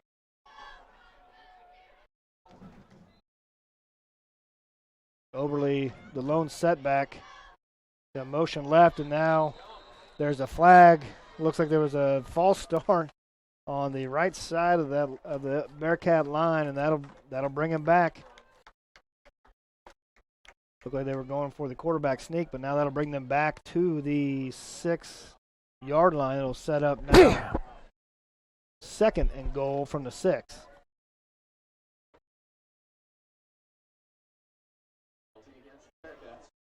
And Snyder's, they're back on the line of scrimmage. They're in a hurry.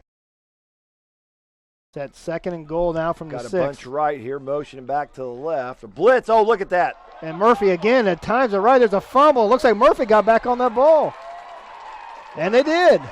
Wow. What a play by Murphy there. That middle blitz is just blew that play up from the start.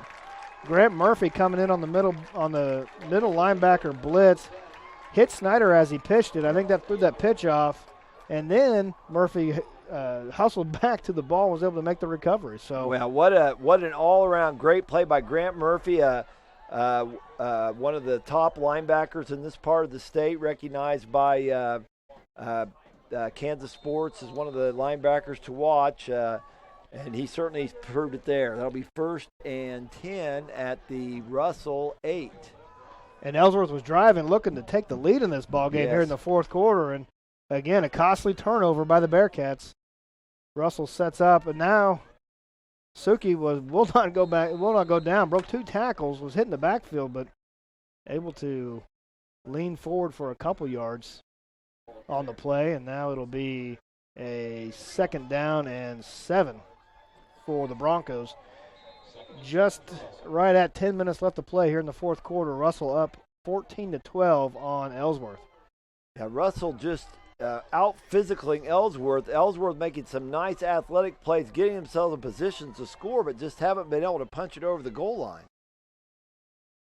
Alex Winholtz in the shotgun. He's going to take it on the quarterback keeper, and he gets up to the 16-yard line, 17-yard line. Is close to a first down, but it will be 3rd and short now for the Broncos. Ball resting at about the 17, so it'll be about a 3rd and 1, 3rd and long one maybe.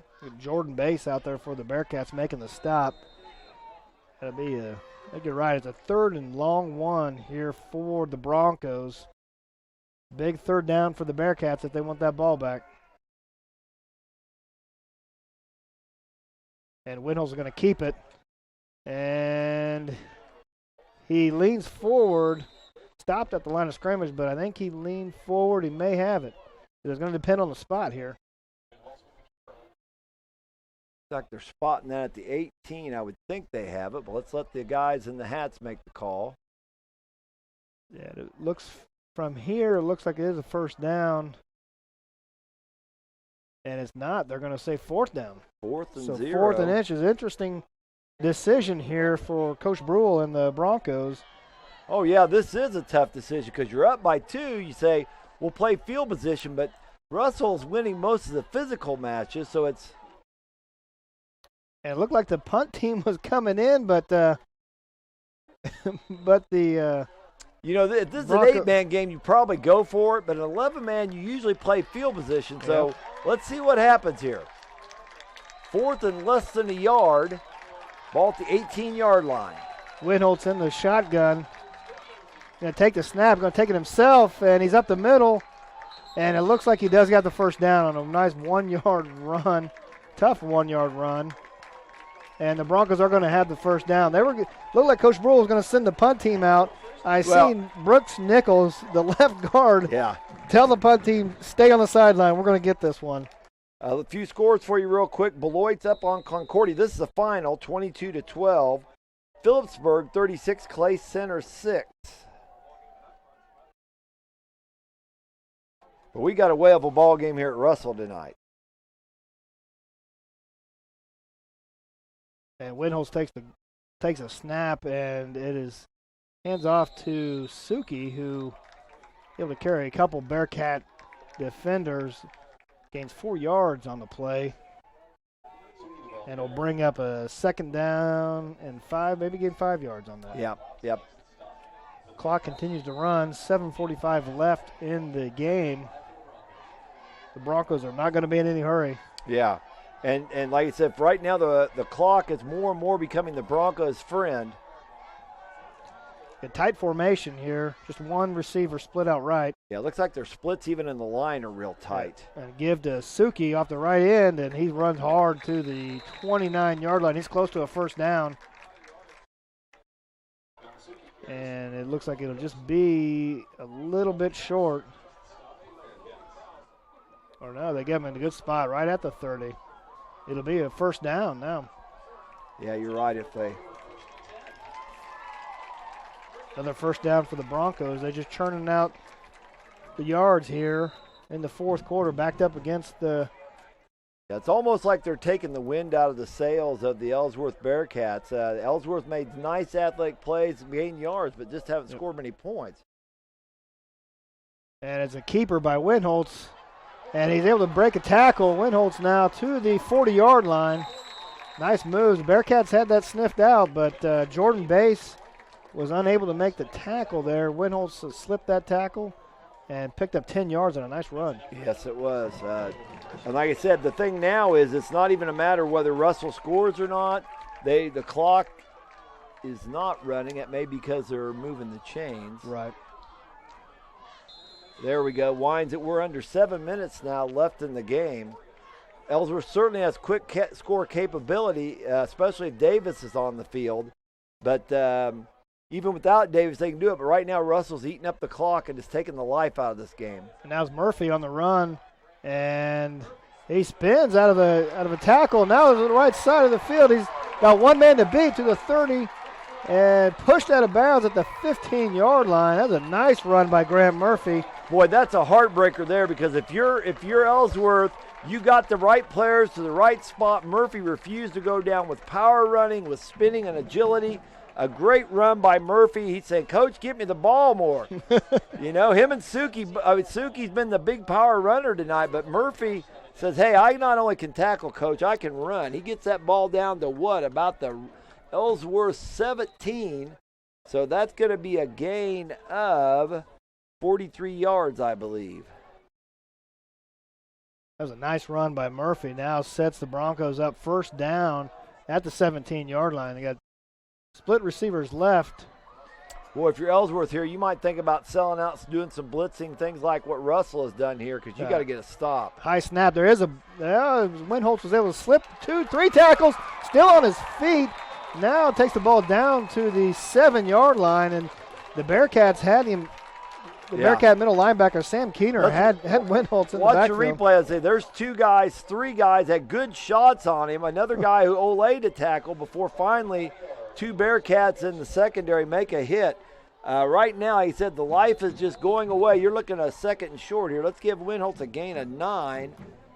A second, maybe a long one, a short one, a one somewhere. We're just under 6 minutes left here in the fourth quarter, and this is the type of drive that could be a statement drive for the Broncos. Could set them up for the rest of their season. Chris Pummel brings in the play here for the Broncos. They got twins right. They're motioning an up back around here. We'll figure out what we're going to do. To give to Suki off the right side. He bounces out and takes it to the 3-yard line. Caden Davis out there makes the stop at the 3. It will be a gain of 5. And that's first and goal, too. That's another big thing. So, first of all, if you're the Bearcats, you got to crowd the line of scrimmage. You've got to come up with 3 stops, not let them reach pay dirt. If you can at least force a Ewers field goal, even if he makes it, you're only down by 5. You give up the touchdown here, and if you give up the PAT, you're in a tough spot. Broncos have set up first down at the 3-yard line. Wendell's in the shotgun. Gives to Suki, who cuts left, and he's into the end zone. Kelton Suki with another touchdown run for the Broncos makes this score 20-12. Russell on top of Ellsworth. 5:27 left in the fourth quarter, and this extra point, Chris, is going to be important. Boy, that's a 92-yard drive there by the Russell Broncos. That's just a punch in the gut. Ellsworth was driving down, was about ready to score to take the lead. Yeah. Russell was able to create that turnover, then march down the field and score. So here's an important PAT for Ewers. Can make it a 2-possession game. Snap's good. Holds down, and the kick is up, and it's no good.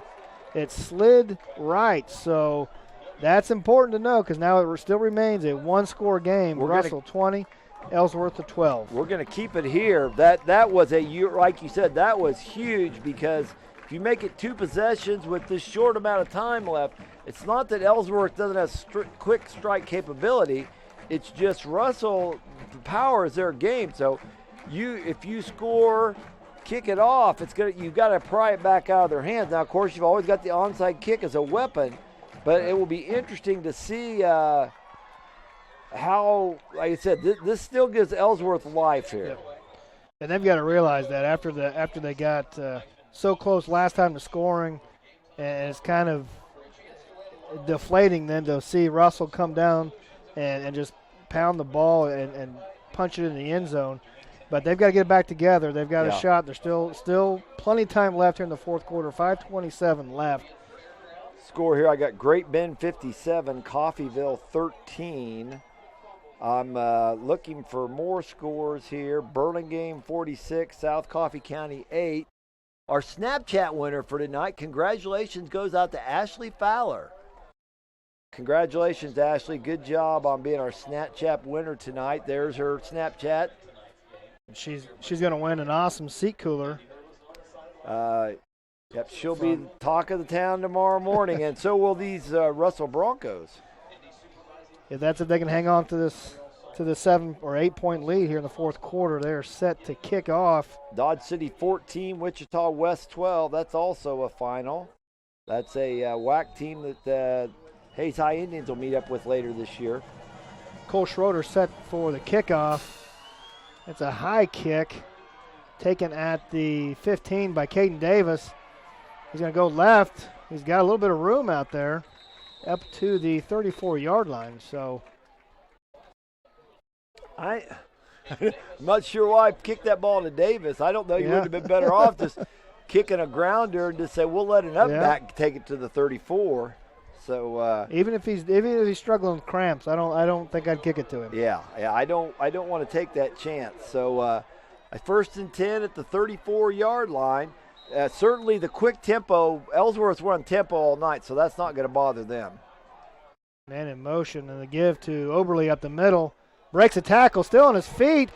Another tackle broken. Oberle in the open space to the 40. Down to the 28-yard line, a nice, tough run. There is a flag on the play.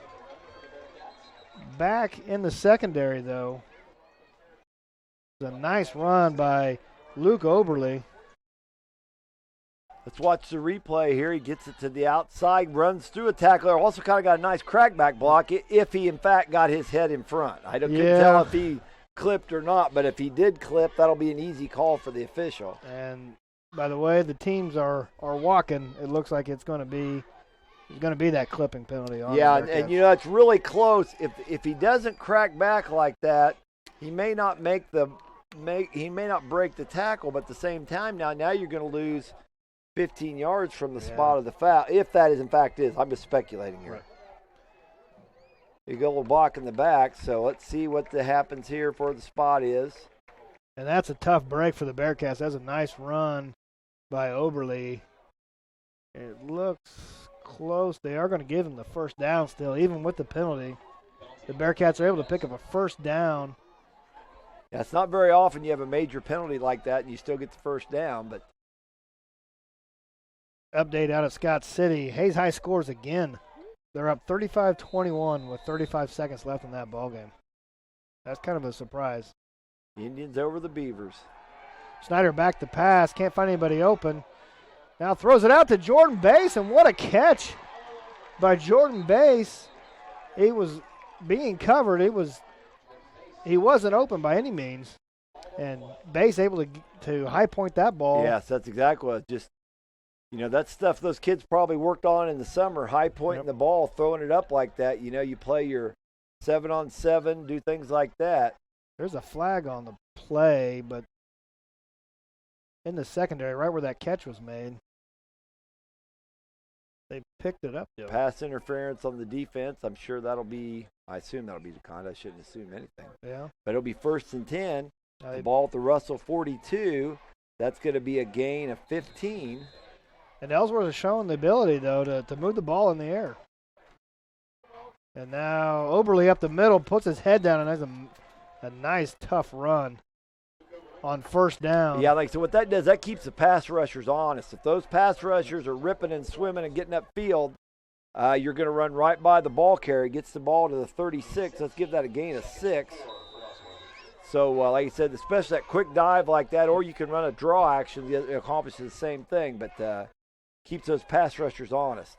Like twins to the left, Caden Davis out split wide right. And Blitz here comes the middle. blitz, yep. They And picked it up Davis on the nicely. slant.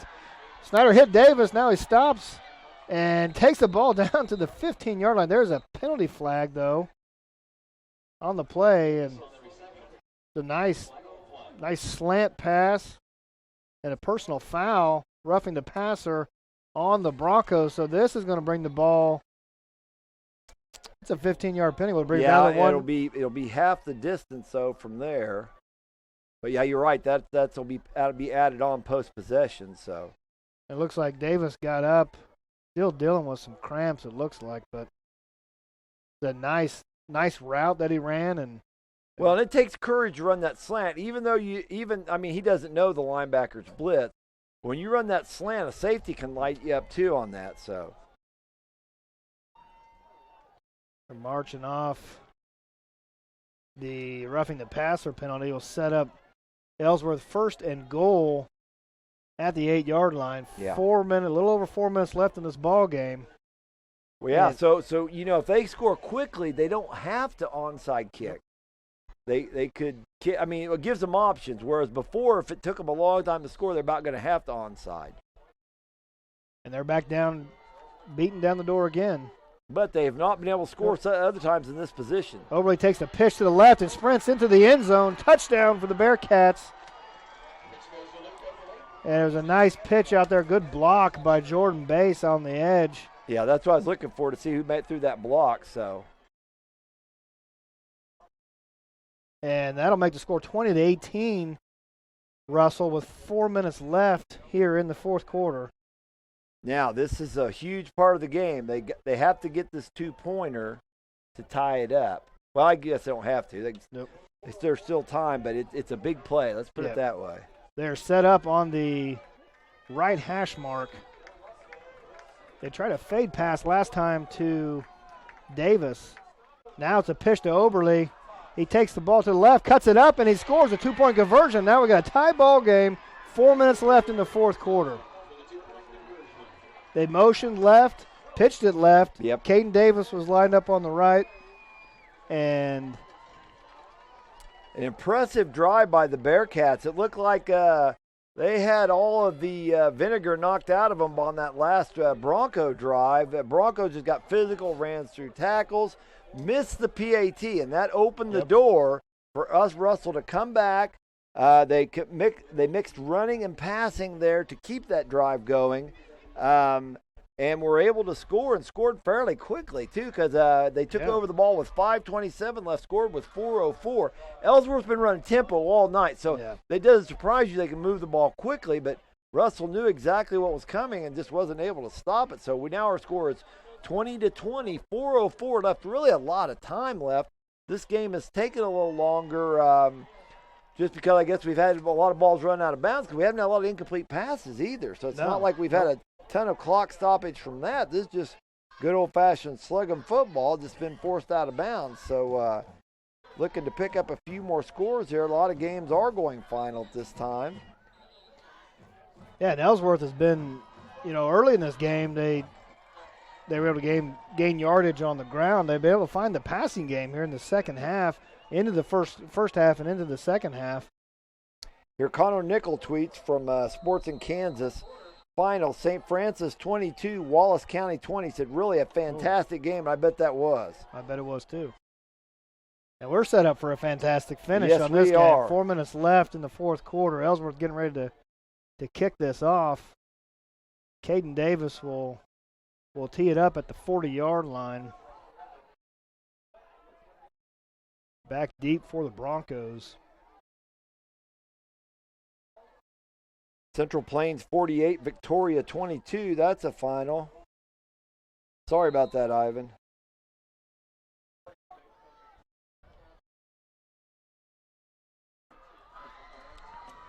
But we got a whale of a ball game here. Right? We got to zero in on this one and get the final in here. And we may play some extra time here too. Although both teams, like I said, they've burned up this nice field turf here at Schaefer State Field, going back and forth.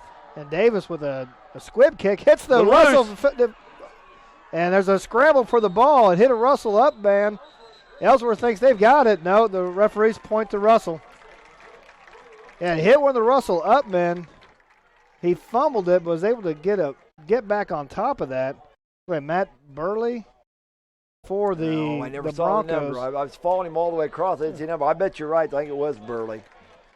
That little squib kick hit him right in the chest. Bounced off his chest. He's able to gather it back up before the swarm of Bearcats came in. He wasn't trying to be a hero. It just happened to bounce off his chest. Sometimes kids like, hey, I could take that the other way. That is the best way in the world to get lit up. Ball at the 45-yard line, 1st and 10. This sets up real good field position for the Broncos. Alex Winholtz in the shotgun. Takes a snap. He's going to take a quarterback keeper. Able to skirt through a tackle. Now he's up the middle. Winholtz in the secondary. Still dragging a defender all the way down to the 23-yard line. Alex Winholtz with a tough run. Yeah, he broke that tackle at the line of scrimmage there. It looked like they had him balled up. Watch the replay here. He runs through the tackle. Also, he had a teammate helping him out, getting a late block there. And Davis finally drags him down, but after a substantial gain down to the 22-yard line, that'll be a gain of 23, making it 1st and 10. Davis also looked like he's having that cramping issue again. That's not going to get better. It's just he's going to have to try to manage the pain or get off. And I think Coach Brule down there is wanting him to run that clock. Yeah. I'm sure you're right about that. We got 3:40 left in the fourth quarter. Russell sets up first down and 10 at the 23-yard line. Alex Winholtz in the shotgun. Kelton Suki off to his left. He's going to give to Suki, who is wrapped up right at the line of scrimmage. Nice play. That was Colton Hauer, outside linebacker for the Bearcats, made a nice stop on Kelton Suki just for a 1-yard gain. Brings up 2nd down and 9. See, and Ellsworth has been able to make hits in the backfield. They just haven't been able to bring these Bronco ball carriers down. So that was a big play by Hauer there to not just get there, but also make the play. And Suki was slowed up a little bit on the right side of that. It helped Hauer come from behind to make the tackle. Now Winholt's going to take the snap out of the shotgun. He's going to keep it himself off to the left. Cuts it back up the middle and is stopped there by Sam Keener, the middle linebacker, but does pick up a couple yards. Moves the ball up to the Ellsworth 15, it appears. And if that's right past the 20. It's at 19. Well, you're right, 19. You're right. So that's going to be a gain of about 2. Brings up a 3rd and 7. And this is important here for the Broncos. If they can't pick the first down up, it'll be an interesting decision if they try another field goal. Windholz is looking at the clock, just under 2 minutes left to play. He's running this clock down as much as he can. Yeah, he's going to say, we may not win it, but we're not going to give Ellsworth the ball if we can help it. And there's a keeper on the zone read. Windholz to the left. He's out to the outside, down to the 5-yard line, lowers his head, and is out at the 1-yard line. Alex Windholz on a 18-yard quarterback keeper off the left side on the zone read. Yeah, it really held that ball out there and looked like it was going to go right, and then he pulled it back, ran left, and then ran tough. So nice play. Let's give him 18 on that. Gets it down to the 1-yard line where it's 1st and goal. Now that's an interesting call on Ellsworth. Do you let him score? Yes, that's exactly what I was thinking. Yep. The football player in you just says, no, we're not going to do that. But here's the thing. If you're Ellsworth, you have quick strike capability. In your last possession, you scored in about a minute 20. So you get the ball back now. You can still score and still tie it. They're set up 1st down and goal at the 1-yard line. Alex Windholz in the gun, and he'll take it to the left, and he'll score. Alex Windholz on a 1-yard touchdown quarterback keeper to give the Broncos the lead. Russell now on top of Ellsworth, 26-20, pending this extra point by Garrett Ewers. What a play.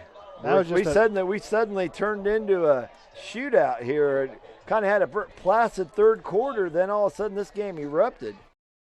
And Garrett Ewers back for the important PAT. He pulled one right the last time. And looks like there's going to be a timeout called. Russell's going to take a timeout now. I don't know if they had the right personnel on or Coach Brule may want to draw up a 2-point conversion. Here, let's take a quick timeout here. We haven't taken a timeout in a while. I haven't heard from my producer here. So you're watching Nex-Tech Game Time. Norton County Hospital would like to welcome Dr. Greg Serene to the community. Dr. Serene is a board-certified surgeon and trained in sports medicine. His practice will focus on knee injuries, joint replacements, and general orthopedics. Dr. Serene has been practicing for over 20 years and looks forward to providing orthopedic care to Norton and the surrounding communities. The Norton County Hospital, dedicated to caring, commitment, and community. He may be thinking 2. Go for 2. Kicker, but he hasn't. There. We're back. We're back here. We are 1:40 left in the game. Russell is up by 6. We were just talking up here. We're trying to figure out what in the world are you going to go for 1 or go for 2 here. Coach Jeff Brule making the call, and just got another update. Another upset tonight. Plainville Cardinals over the Smith Center Redmond, 20-16. Smith Center, number 2 team in 2A, goes down tonight. Plainville Cardinals, big win. And Coach Brule has changed his mind. He is bringing the offense back out onto the field. Alex Windholz is going to take the snap out of the shotgun. Grant Murphy and Kelton Suki both in the backfield. And this is Suki off the right side. And he fights his way through. There's a 2-point conversion. Nice tough run by Kelton Suki on that zone read give. Yes, and they ran to the left quite a bit and had more success.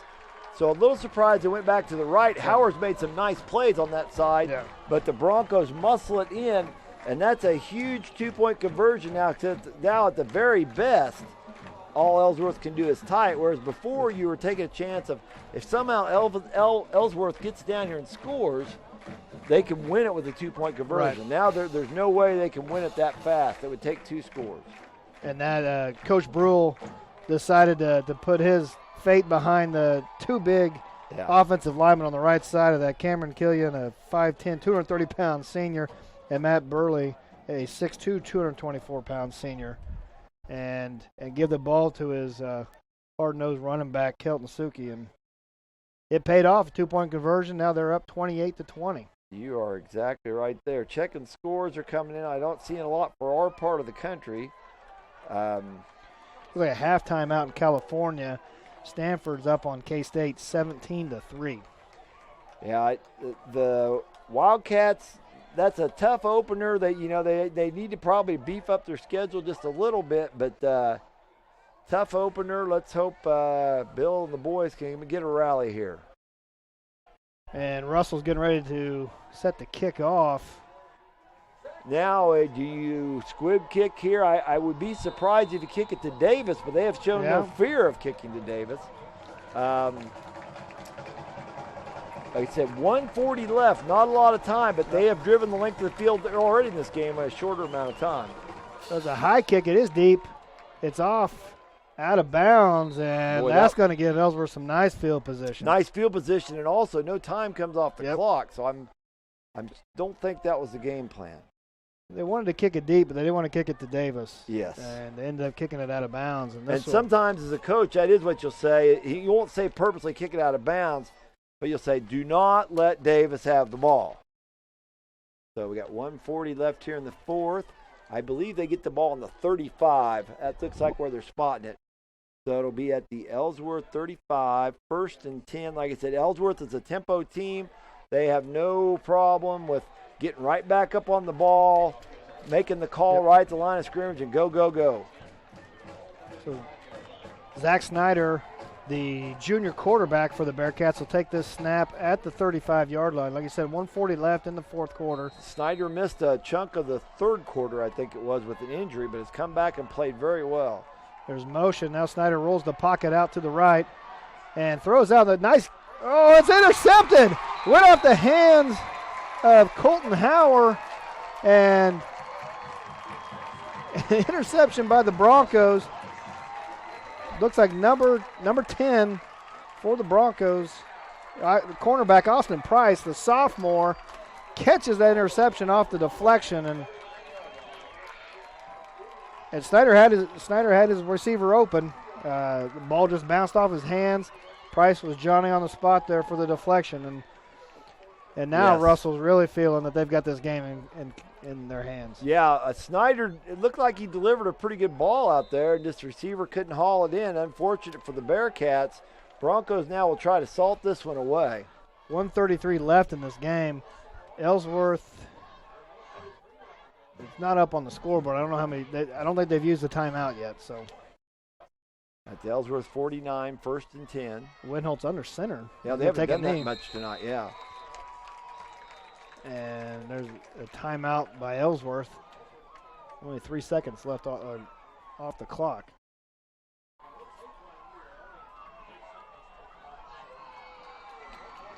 Yeah, the ball now at the Russell 49. It'll be 2nd and 12. But the biggest statistic of this game right now is the time on the clock. 1:30 left. Russell is up 28-20. An exciting fourth quarter here at Schaefer Field in Russell. We had a fairly placid third quarter. Russell had 14-12 at halftime. Both teams kind of went back to traditional 11-man football, pounded out, field position. Ellsworth had moved the ball and had some turnovers deep in Russell territory. And then in the fourth quarter, the water broke again, and both teams started scoring again.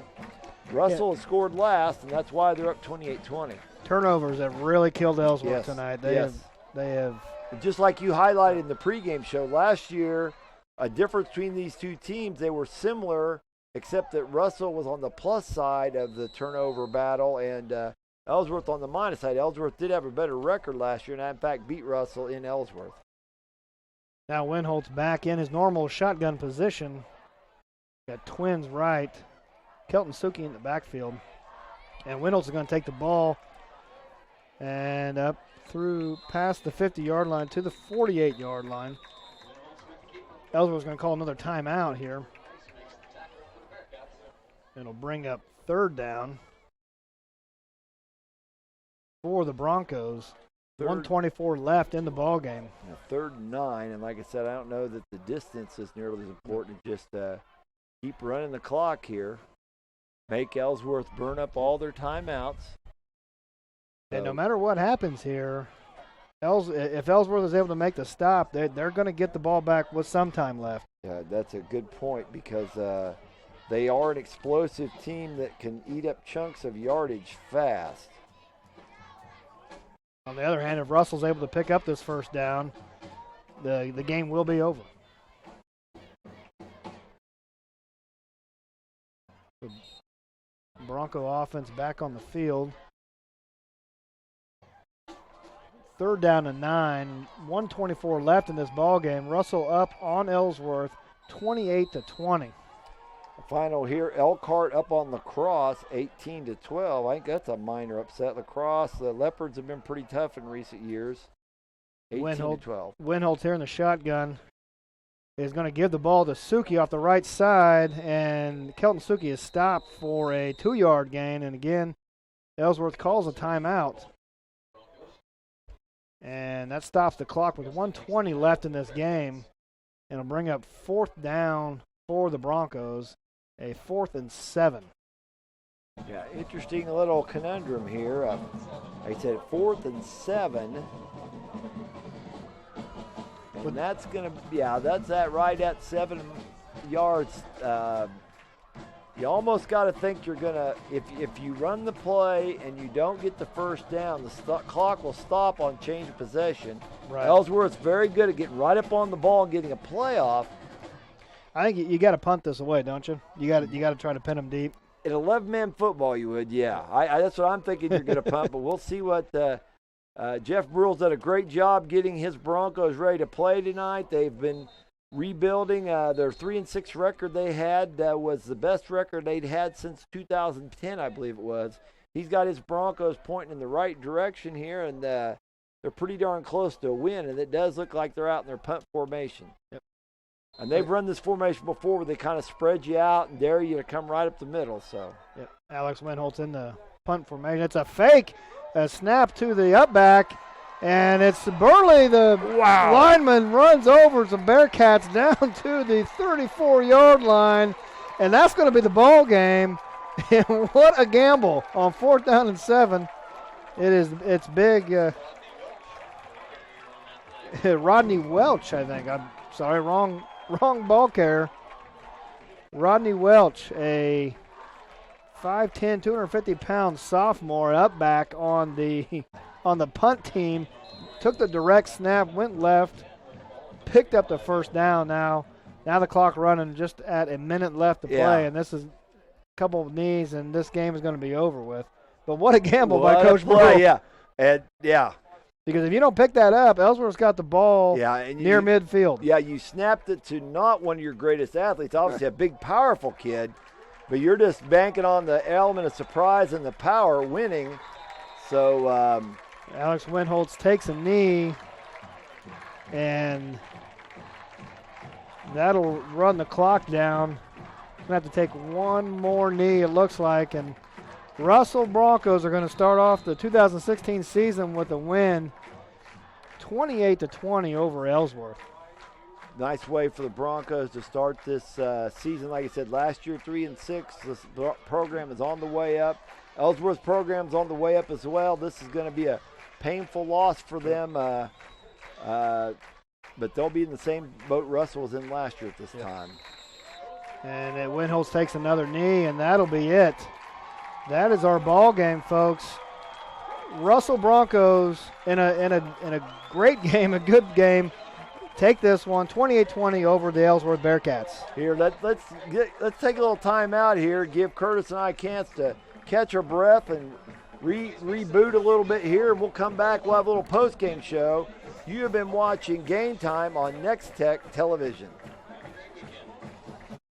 When it comes to customer service, other carriers just can't compete. At Nex-Tech Wireless, we don't hire just anybody to assist our customers. We won't bounce your call around to 16 different supervisors, and we'll never tack on unexpected charges to your monthly bill. We'll even buy out your old contract for $650 so you no longer have to deal with second best. We train hard to win a gold medal in customer service. Nex-Tech Wireless, something different. Get more of the potential you plant with the latest from 360 Yield Center. unlock trap nutrients, and speed residue breakdown with 360 chain roll. Prevent root-restricting berms to give roots access to potential-boosting moisture and nutrients with 360 bullet ripper points. And capture more yield at every harvest by reducing header loss by 80% with 360 Yield Saver replacement gathering chains.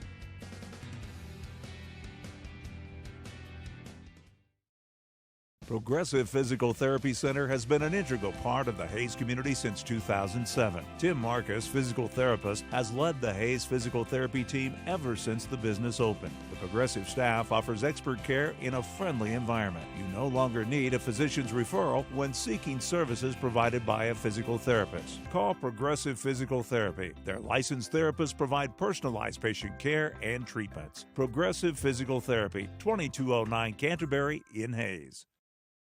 Whether barbecuing with friends and pinning pictures on your tablet about your dream fire pit, watching baseball on TV and waiting for Salvi to dump the ice water, or chatting with your mom on the phone about her cat's newest trick, the last thing you're thinking about is the technology you're using.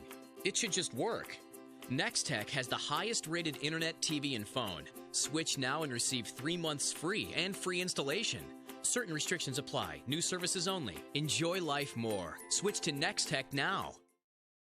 Or do you want me to get them and you can do it? We're back here at Russell. You see the post-game festivities here at Russell. The Bronco fans fired up after the big win. Russell Broncos now going to the locker room with the congratulations of their fans. Got some interesting outfits that mixed in the crowd. That's a lot of fun here. Very patriotic, it looks like, up front. Yep. We're going to go to the Heritage Insurance Group scoreboard show here.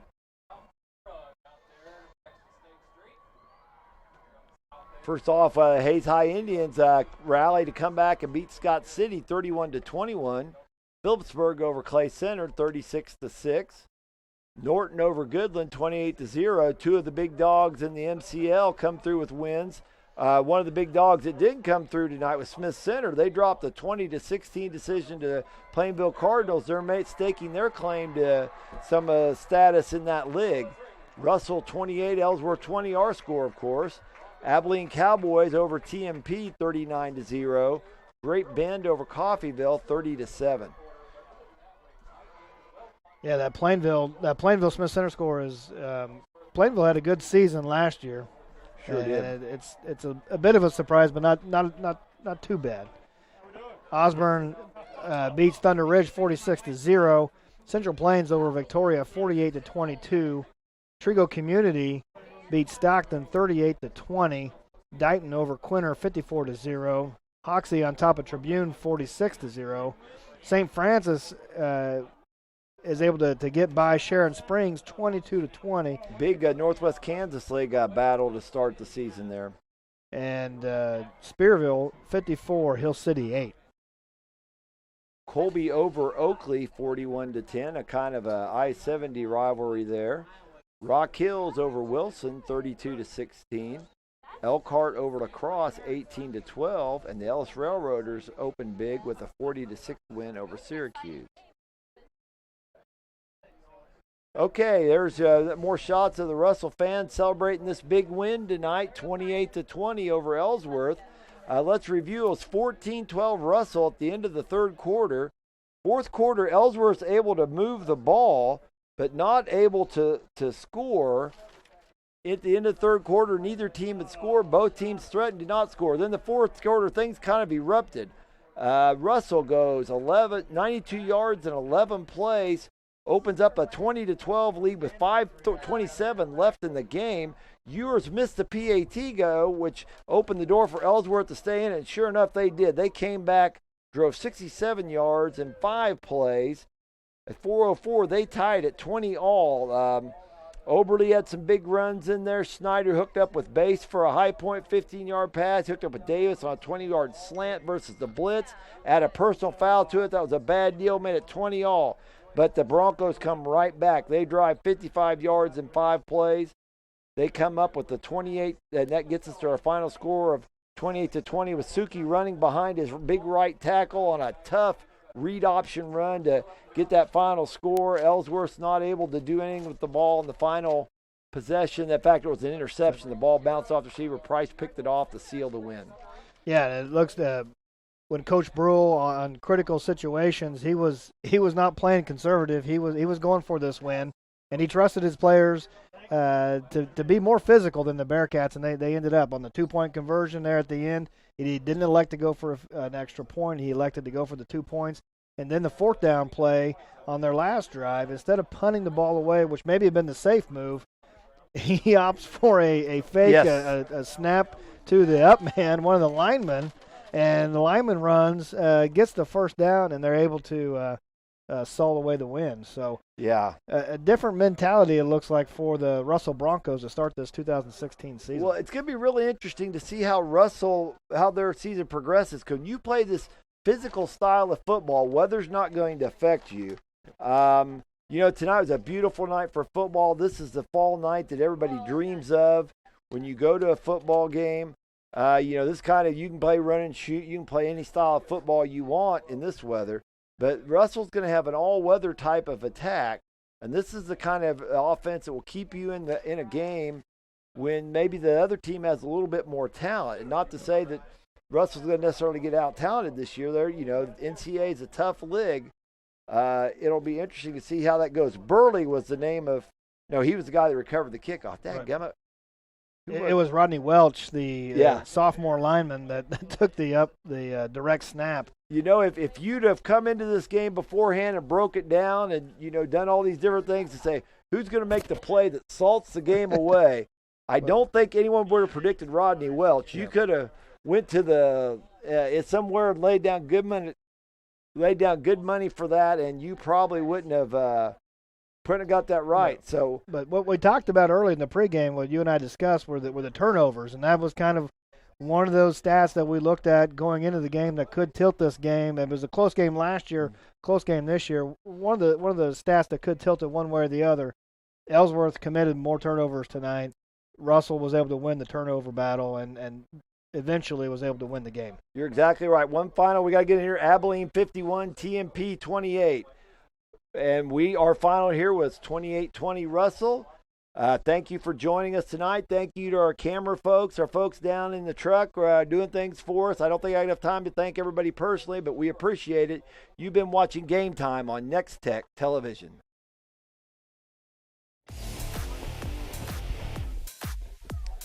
Nex-Tech Game Time is brought to you in part by the Chiropractic Centers of Phillipsburg and Stockton, Leon's Welding and Fabrication, Norton County Hospital, State Farm Insurance, Agent Brock Whitmore, Bullseye Media Event Center and Venue, Pack Leader Technology, Hammett Land and Auction, Advantage Glass Plus, and Roofmasters Roofing and Sheet Metal, and by Mapes & Miller, LLP, Heritage Insurance Group, The Golden Q, Storage Solutions of Hayes, J-Corp, Hayes Recreation Commission, Rogers & Associates Insurance, and by Progressive Physical Therapy, Tri-Central Office Supply, Flatlander Dirt Works, Nex-Tech Wireless, and Phillips County Health Systems.